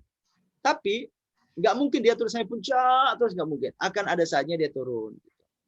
Itu manusiawi. Jadi semua kita pasti akan mengalami fase seperti itu. Ada masa penurunan semangat beramal. Itu yang pertama. Jadi itu manusiawi. Jadi supaya kita tidak terlalu gelisah mensikapi itu. Tetapi yang perlu kita perhatikan adalah bahwa fatrah atau kemalasan itu, futur itu, jangan sampai terjadi terus-terusan. Jadi jedanya, frekuensinya jangan keseringan. Kalau keseringan itu berarti menunjukkan hati kita atau iman kita tidak stabil, iman kita guncang, gitu. Jiwa kita tidak tenang. Kalau keseringan kita dikit-dikit ngedrop, gitu, berarti iman kita tidak tenang. Maka ada beberapa panduan yang dapat kita jadikan sebagai pegangan kalau kita sudah mengalami kemalasan. Jadi pertama, saya ulang lagi, kemalasan atau turunnya semangat beramal itu sesuatu yang lumrah. Satu. Yang kedua, ketika kita sedang turun, maka yang perlu kita perhatikan adalah, pertama, jika ibadah sunnah yang kita malas kerjakan, maka kalau masih dimungkinkan, turunkan kadarnya saja. Turunkan kadarnya. Jadi misalnya, kita biasa tilawah Quran sehari 1 juz. Kalau lagi males, jangan nggak sama sekali. Tapi turunkan misalkan setengah juz, sepertiga juz, 1 lembar. Yang penting tetap melakukan, gitu. Jangan kemudian sama sekali tidak melakukan, gitu. Sisakan sebagian, gitu. Sisakan sebagian. Itu yang berkaitan ibadah sunnah. Tapi kalau itu berkaitan dengan yang wajib, maka tidak boleh ditinggalkan. Jadi kalau yang sunnah boleh diturunkan kadarnya, kalau yang wajib tidak boleh ditinggalkan sama sekali. Gitu. Kemudian yang ketiga, jangan lari kepada sesuatu yang terlarang atau maksiat. Jadi ketika kita lagi down, lagi malas, lagi nggak semangat, jangan mencari pelampiasan kepada sesuatu yang diharamkan Allah Ta'ala. Karena ketika kita lari kepada sesuatu yang diharamkan Allah, maka itu akan menjadi memperlama proses pembangkitan semangat lagi. Gitu. Akan menghambat dan memperlambat proses kita untuk bangkit lagi kalau kita lari kepada sesuatu yang maksiat. Gitu. Kemudian yang berikutnya, yang selanjutnya adalah kita kenali kekhasan diri kita masing-masing. Kenali kekhasan diri kita masing-masing. bagaimana cara kita untuk membangkitkan semangat. Bisa dengan cara yang mubah, bisa juga melalui hal-hal yang sunnah. Hal yang mubah misalnya, kita kalau lagi males, akan semangat kalau misalkan saya itu kita kulineran. Nggak apa-apa kulineran. Gitu. Itu mubah, tapi bisa menjadi berbuah pahala sunnah. Ketika sesuatu yang mubah kita niatkan untuk kebaikan, maka bisa menjadi sunnah. Jadi kalau misalkan yang hobinya kulineran, kalau sudah kulineran itu jadi semangat gitu ya, silakan kulineran. Ada juga yang ketika lagi malas itu menghilangkan kemalasan, kebetihan, menurunnya semangat itu dengan cara ya udah keliling-keliling aja. Keliling-keliling pakai sepeda atau pakai motor atau pakai mobil, udah pakai keliling, muter-muter aja. Maka menjadi semangat lagi gitu ya. Atau ada yang misalkan dengan cara apa namanya? Jalan-jalan atau rihlah. Ya monggo, itu dengan cara mubah, boleh. Atau dengan cara yang sunnah gitu. Dengan cara-cara sunnah atau amal soleh. Di antaranya adalah, ini penting sekali, melaksanakan qiyamul lail. Coba laksanakan qiyamul lail, pilih waktu yang terbaik. Ringan saja tak apa-apa, yang penting dihayati. Yang kedua, baca Quran. Itu juga akan bisa menjadi terapi kemalasan. Gitu. Bisa juga. Sambil dihayati maknanya. Gitu. Yang ketiga, berpuasa sunnah. Itu juga bisa menjadi terapi penyakit hati atau kemalasan. Kemudian yang keempat, zikir dalam kesunyian. Itu juga bisa, zikir dalam kesunyian. Dan yang terakhir, silaturahim kepada orang soleh. Itu juga terkadang bisa menjadi obat bagi kemalasan kita. Dan itu terkadang dilakukan oleh para ulama. Sebagian ulama itu ketika mereka malas, itu mereka datang ke gurunya. Nggak ngapa-ngapain, cuma ingin menatap wajah gurunya. Karena wajah gurunya yang soleh itu menjadikan aura imannya itu masuk ke dalam hatinya. Udah dia semangat lagi. Ada yang kayak gitu. Nah, jadi kita kenali bagaimana cara kita membangkitkan kemalasan jika itu muncul. Cara kita masing-masing bisa beda-beda. Kira-kira begitu. Begitu Bu Novi duluan dari. Jazakallah khair, Ustaz. Iya. Alhamdulillah Bu Novinya juga hadir lagi Pak Ustaz. Saya lihat ada pertanyaan lagi yang berikutnya. Oke, pertanyaan kedua adalah, Assalamualaikum Ustaz. Jadi mungkin tadi ya Ustaz, dalam konteksnya adalah di-highlight lagi bahwa futur itu dalam ibadah sesuatu yang manusiawi. Jadi jangan sampai kita merasa berdosa sekali dengan kondisi itu, tetapi kita juga harus mencari satu argumentasi agar kita bisa bangkit lagi. Tadi ada beberapa tips yang disarankan oleh Ustadz. Kalau dari saya pribadi, salah satu yang bisa saya pegang, dan ini sering banget terjadi futur adalah teman ya. Jadi kalau teman dalam kebaikan, teman saling ngingetin itu, jadi memang hijrah atau belajar agama nih, ya istilahnya juga sempat ada entah hadis, entah ini Ustaz, bahwa masuk surga itu nggak bisa sendiri. Dan kita memang dalam satu umat harus bersama-sama kan posisinya. Jadi punya teman yang dalam kebaikan itu, Masya Allah ya. Jadi nempel terus dan minta diingetin terus. Kadang kalau kita futur, kita minta diingetin. Pada saat teman kita futur, ya kita yang ngingetin, diajak terus. Ya. Saya mau Ustaz diingetin terus, ya mudah-mudahan kita jalan terus ya Ustaz ya, Masya Allah. Yang kedua, Ustaz, dari Ibu Astiti. Assalamualaikum Ustaz, izin bertanya. Bagaimana dengan orang yang yakin bahwa pendapatnya sudah benar, sehingga dia ngotot tidak mau menerima masukan apapun walaupun dinasihati. Nah, terkait sama pernyataan yang kemarin, Ustaz, apakah ini masuk dalam syahwat kesombongan? Ya, jadi definisi sombong seperti yang sudah disampaikan Rasulullah adalah menolak kebenaran dan meremehkan atau merendahkan orang lain. Nah, kalau ada orang dinasihati, tapi dia tidak mau mengikuti nasihat tersebut, yakin dengan pendapatnya, apakah bisa dikatakan dia sombong? Tergantung, tergantung. Kalau memang menurut dia yakin dengan pendapat dia lah yang benar, maka tidak boleh dikatakan sombong. Karena yang dinamakan kebenaran itu kalau dia melawan atau menolak kebenaran. Sedangkan dia meyakini pendapat saya yang benar, gitu. Bagaimana saya harus merelakan kebenaran yang saya yakini untuk mengikuti sesuatu yang tidak saya yakini? Maka kalau dalam konteks seperti ini, kita tidak bisa katakan dia sombong, dikasih tahu kok ngeyel gitu. Dilihat dulu, diperjelas dulu kasusnya. Kalau memang dianya yakin bahwasanya pendapat dia yang benar, maka penolakan dia untuk mengikuti saran orang lain tidak bisa dikatakan sebagai kesombongan. Karena dia tidak menolak kebenaran. Bahkan dia mempertahankan kebenaran yang dia yakini sebagai sesuatu yang benar. Gitu. Tapi kalau dia sebenarnya tahu bahwasanya dia salah, gitu. Dia salah gitu. Tapi karena ego gitu ya, karena ego, karena gengsi, tadi mungkin sudah terlalu ngotot-ngotot gitu ya, sudah banting meja misalnya, sudah gebrak-gebrak meja, sudah maki-maki misalnya, tiba-tiba argumentasi dia kalah, dalil dia kalah, dia malu untuk mengakui itu, udah pokoknya saya nggak mau. Gitu. Nah kalau seperti itu sombong, karena dia bukan membela dan mempertahankan kebenaran yang dia yakini, tapi dia mempertahankan dan membela ego dia sendiri. Nah kalau seperti itu kasusnya, maka berarti dia sombong. Jadi kira-kira seperti itu, dilihat, diperjelas, dia tidak mau menurut itu karena yakin dengan pendapatnya yang dianggap benar, atau dia sebenarnya tahu pendapat dia salah, tapi karena dia sudah terlanjur gengsi, malu misalnya, akhirnya dia tidak mau mengikuti nasihat orang lain. Kira-kira begitu Ibu Asteti. Ya. Apa dokter, suaranya masih mute. Jazakallah ya, Ustaz. Pertanyaan kedua adalah dari Fakih Hidayat. Apakah mereka yang belum melaksanakan ibadah yang diperintahkan Allah itu termasuk dalam bentuk kesombongan? Nah, ini mungkin dalam implementasi ya, Ustaz. Kalau mereka adalah bagian keluarga kita, apa yang harus kita lakukan? Ya. Orang yang tidak melaksanakan ibadah, tidak mau sholat, tidak mau puasa, apakah berarti dia sombong? Tergantung juga. Kalau dia tidak sholat karena kemalasan, maka berarti dia tidak sombong, gitu. Malas gitu, pokoknya ya malas lah, pokoknya malas itu berarti dia tidak sombong, gitu. Tapi dia dalam kacamata Allah SWT dia membangkang, tapi tidak sombong, gitu. Dia tahu bahwasanya ini perintah Allah SWT, tapi dia berat, malas gitu.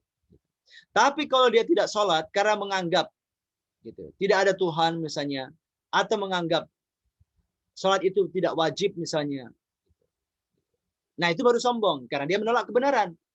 Kalau yang kasus pertama, dia tahu sholat itu wajib, dia tahu sholat itu wajib, dia tahu itu adalah perintah Allah SWT, dia tahu kalau dia tidak sholat dia berdosa, dia tahu itu. Tapi kenapa dia nggak mau sholat? Males. Nah, kalau seperti itu maka kategorinya bukan sombong, tapi karena dia malas tadi, gitu. Tapi kalau dia tidak sholat, faktornya adalah karena dia tidak mengakui kewajiban sholat dari Allah Ta'ala, atau bahkan dia tidak mengakui Allah sebagai Tuhan, gitu ya, maka itu namanya sombong karena dia menolak kebenaran.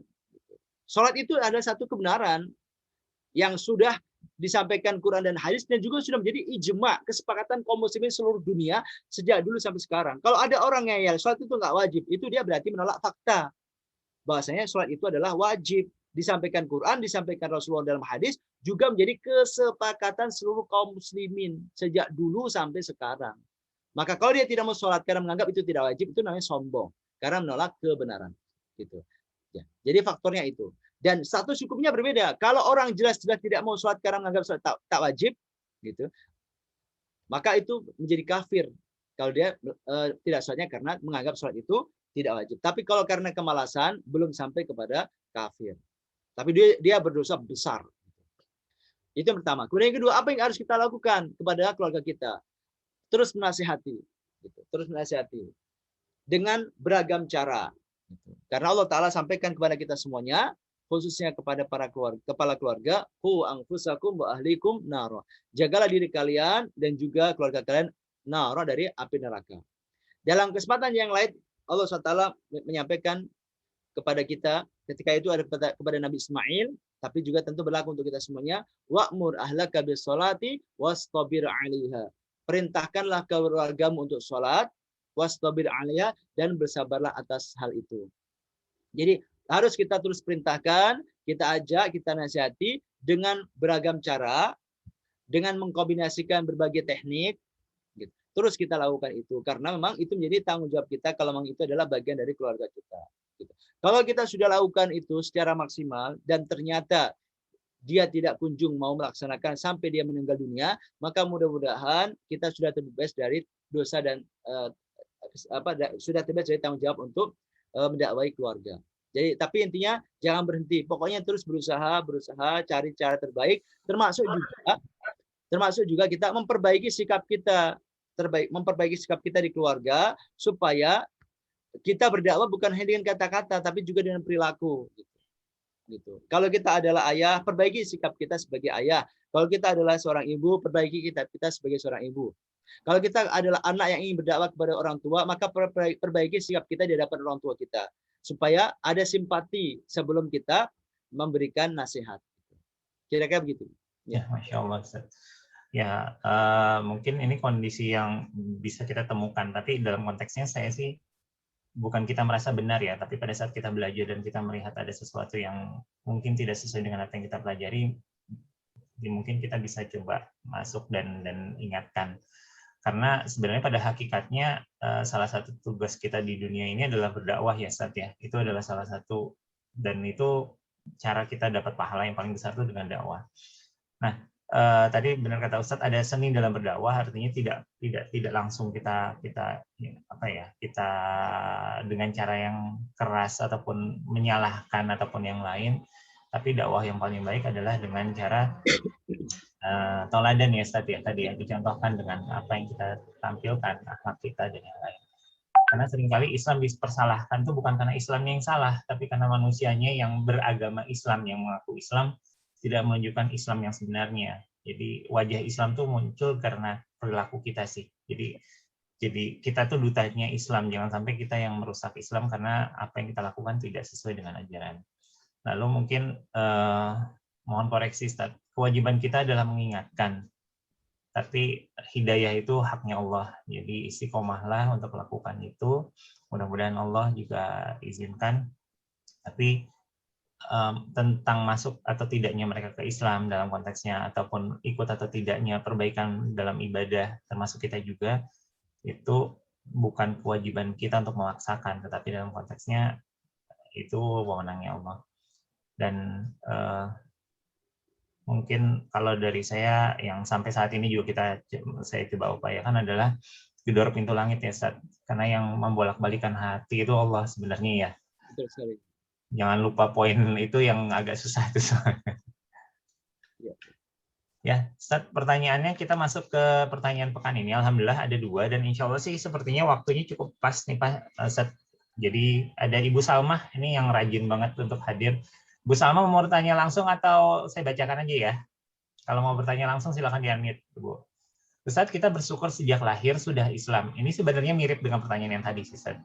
Gimana orang-orang yang lahir sudah Kristen dan untuk mengubahnya menjadi Islam karena diajarkan sejak kecil, karena mungkin kitabnya sudah dirubah dari yang sebenarnya. Dan orang yang seperti apa atau kafir dapat hidayah dari Allah yang bisa menjadi Islam, karena kalau kita jelaskan dia juga tidak akan percaya. Jadi sebenarnya analogi pertanyaannya mirip dengan yang tadi, Sister. Ya, intinya adalah khususnya kalau kita punya kerabat gitu ya, atau punya kawan gitu ya yang beda agama, lalu kita ingin dakwai, tentu itu adalah satu amal soleh yang luar biasa. Amal soleh yang luar biasa, seandainya kita dengan wasilah kita dia mendapatkan hidayah, itu pahalanya dahsyat luar biasa. Pahalanya jariah tentunya. Gitu. Nah, bagaimana caranya? Tentu melalui diskusi. Karena kita tidak boleh memaksa kan? Gitu. La ikraha fiddin. Tidak ada paksaan dalam beragama. Kalau orang belum beragama, nggak boleh kita paksa-paksa untuk masuk Islam. Maka yang bisa kita lakukan adalah berdiskusi. Berdiskusi tentang agama kita. Nah, kita bisa berdiskusi dengan baik itu kalau pemahaman kita tentang Islam juga baik. Karenanya kembali lagi bahwasanya modalnya adalah ilmu. Itu yang pertama. Yang kedua, selain berdiskusi juga ada tadi menampilkan akhlak. Gitu. Karena Rasulullah SAW juga sebelum berdakwah dan mengajak orang itu juga beliau sudah memiliki modal besar yaitu kepercayaan masyarakat. Masyarakat itu sudah begitu teras percaya kepada Rasulullah SAW, sudah begitu yakin dengan keberadaan Rasul, jauh sebelum Rasul itu menjadi utusan Allah SWT.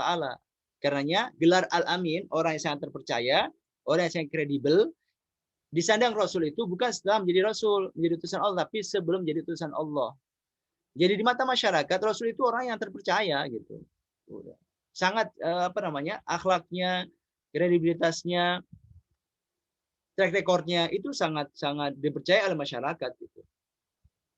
Nah itu modal dasar gitu, Nah demikian pula kita dalam berdakwah ini selain kita menyampaikan secara verbal dengan kata-kata, juga perlu kita tampilkan akhlak yang mulia gitu. Supaya sebelum kita meraih meraih hati dengan kata-kata, kita raih hati dengan tindakan kita gitu. Termasuk misalkan sering traktir, itu juga adalah satu cara supaya orang itu simpati. Nggak masalah, boleh gitu. Sering membantu, itu adalah bagian dari cara kita untuk mendakwai orang gitu. Selain dengan kata-kata. Dan tentu sebagaimana tadi disampaikan juga oleh Dr. Arifin, mendoakan. Karena Allah SWT yang menguasai hati kita dan menguasai hati semua orang. Maka selain kita berikhtiar sebagai manusia, mengajak, berdiskusi, menampilkan akhlak yang mulia dan baik, kita juga perlu terus mengguyur dengan doa. Memohon kepada Allah SWT agar membukakan hatinya, agar mau menerima hidayah dari Allah Subhanahu wa Ta'ala.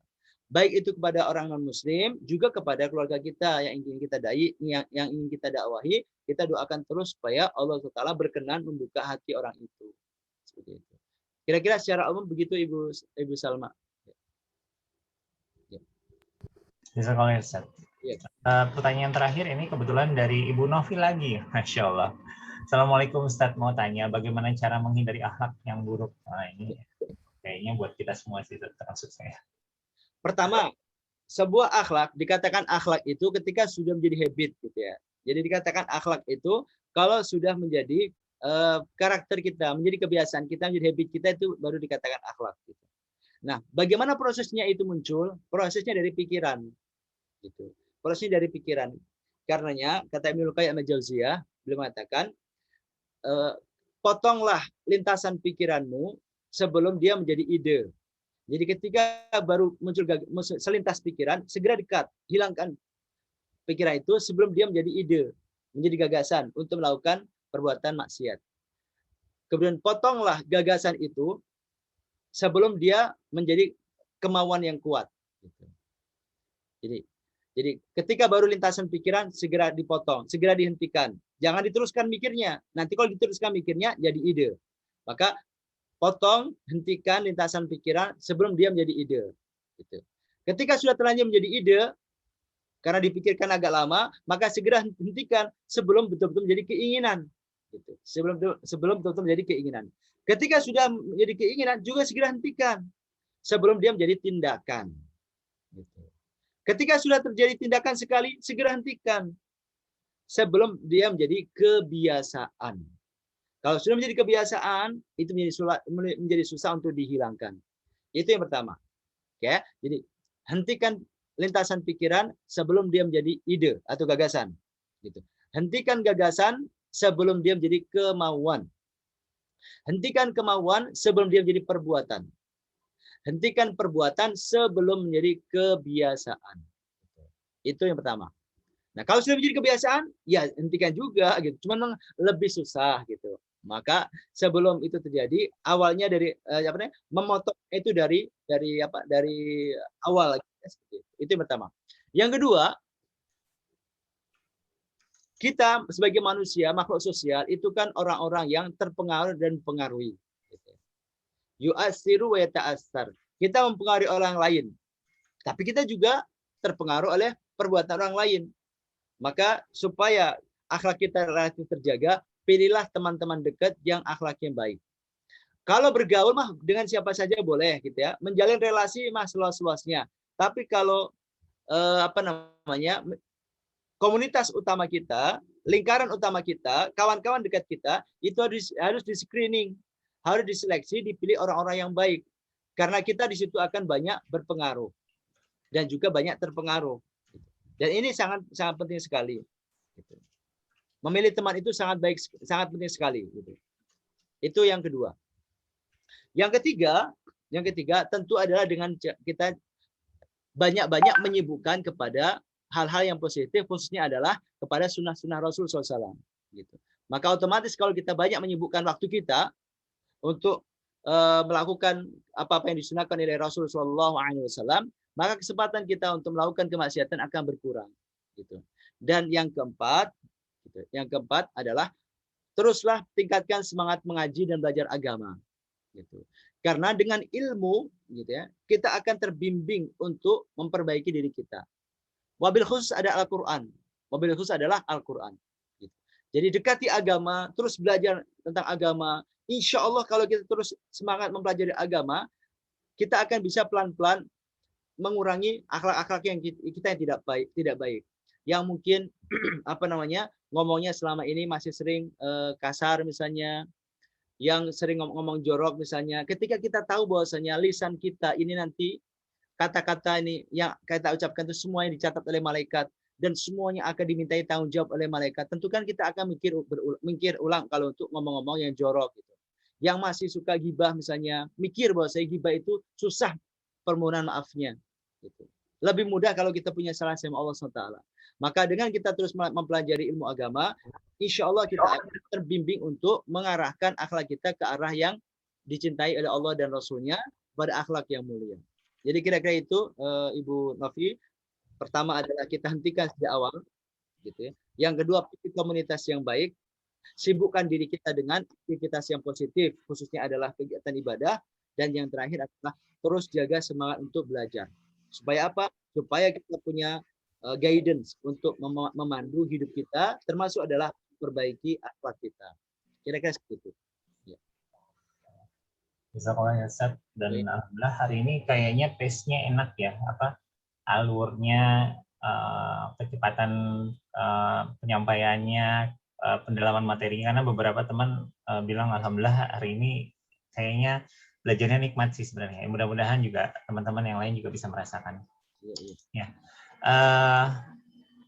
Untuk cara tambahan aja, karena beberapa meminta kalau misalkan kajian yang persinggahan-persinggahan akhirat, sebenarnya Ustadz punya buku sehingga gampang untuk mengejarnya. Kalau untuk yang ini kebetulan mudah-mudahan dalam proses ya Ustadz, kita doakan mudah-mudahan Ustadz bisa menurunkan buku lagi, catatan lagi. Tapi untuk tambahan, kami coba bantu dengan cara nanti setiap akhir kajian kita coba bikin resume ya, sahabat semua. Dan resumenya kami bagikan di akhir kelas, jadi mudah-mudahan bisa jadi bahan untuk nanti murajaah ya Ustadz ya. Ya. Ini berikut nanti untuk yang catatan-catatan sebelumnya juga insya Allah akan kami berikan. Ya, mohon maaf atas segala kekurangannya. Alhamdulillah untuk teman-teman yang sudah berkenan hadir sehari ini, Masya Allah hari ini kita cukup banyak dapat pengingat dari Ustadz.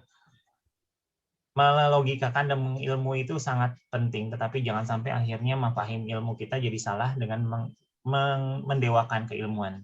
Tadi ada beberapa rambu yang juga diingatkan Ustadz kepada saya, juga kepada teman-teman semua. Mudah-mudahan insya Allah bisa diimplementasikan. Alhamdulillah cukup banyak yang kita bisa dapatkan pada hari Kamis ini. Perkenankan kami selaku pembawa acara dan panitia yang bertugas, mohon undur diri untuk saat ini. Dan mohon maaf yang sebesar-besarnya bila ada kata-kata yang atau sikap yang kurang berkenan di hati para sahabat semua. Yang benar secara hakikatnya bersumber dari Allah, kita terima melalui wasilahnya lisan Ustadz Fathul Umam. Adapun yang salah murni bersumber dari ketidaksempurnaan kami. Mohon dimaafkan dan dihalalkan kehilafan ini. Marilah kita tutup pengajian ini dengan doa, membaca doa kafaratul majlis. Subhanaka Allahumma wa bihamdik, asyhadu an la ilaha illa anta, astaghfiruka wa atubu ilaik. Akhirul kalam, wassalamualaikum warahmatullahi wabarakatuh. Assalamualaikum warahmatullahi wabarakatuh. Hatur nuhun, terima kasih Ustadz. Hatur nuhun. Kami kebetulan yang bolak-balik minta catatan Ustadz, jadi makanya kita coba. Mudah-mudahan doakan kita istiqomah ya, Dokter Tami ya, sahabat. Amin. Nanti mohon izin perubahan hari ini mungkin agak kesulitan untuk beberapa. Kami juga sedang upayakan mudah-mudahan bisa di-upload ke YouTube-nya, bisa diimplementasikan. Dan coba ingatkan kembali teman-teman, diajak teman-teman yang kemarin ada. Idealnya kalau misalnya kita kajian offline tuh di samping tuh biasanya ada si ini kok nggak kelihatan, diingatkan aja lagi. Insya Allah mudah-mudahan kita bisa istiqomah sampai terus. Afwan, wah ada Dokter Mahrus sambil jalan, Masya Allah. Ya. Harapan kita berobat. Masya Allah. Tadi juga lihat Dokter Harnel juga sambil berangkat kerja ya. Ya mudah-mudahan kita bisa bertemu lagi pekan depan. Afwan, aminkum. Mohon maaf atas segala kekurangannya sekali lagi. Wassalamualaikum warahmatullahi wabarakatuh. Waalaikumsalam warahmatullahi wabarakatuh. Mari Ustaz. Ya, betul-betul.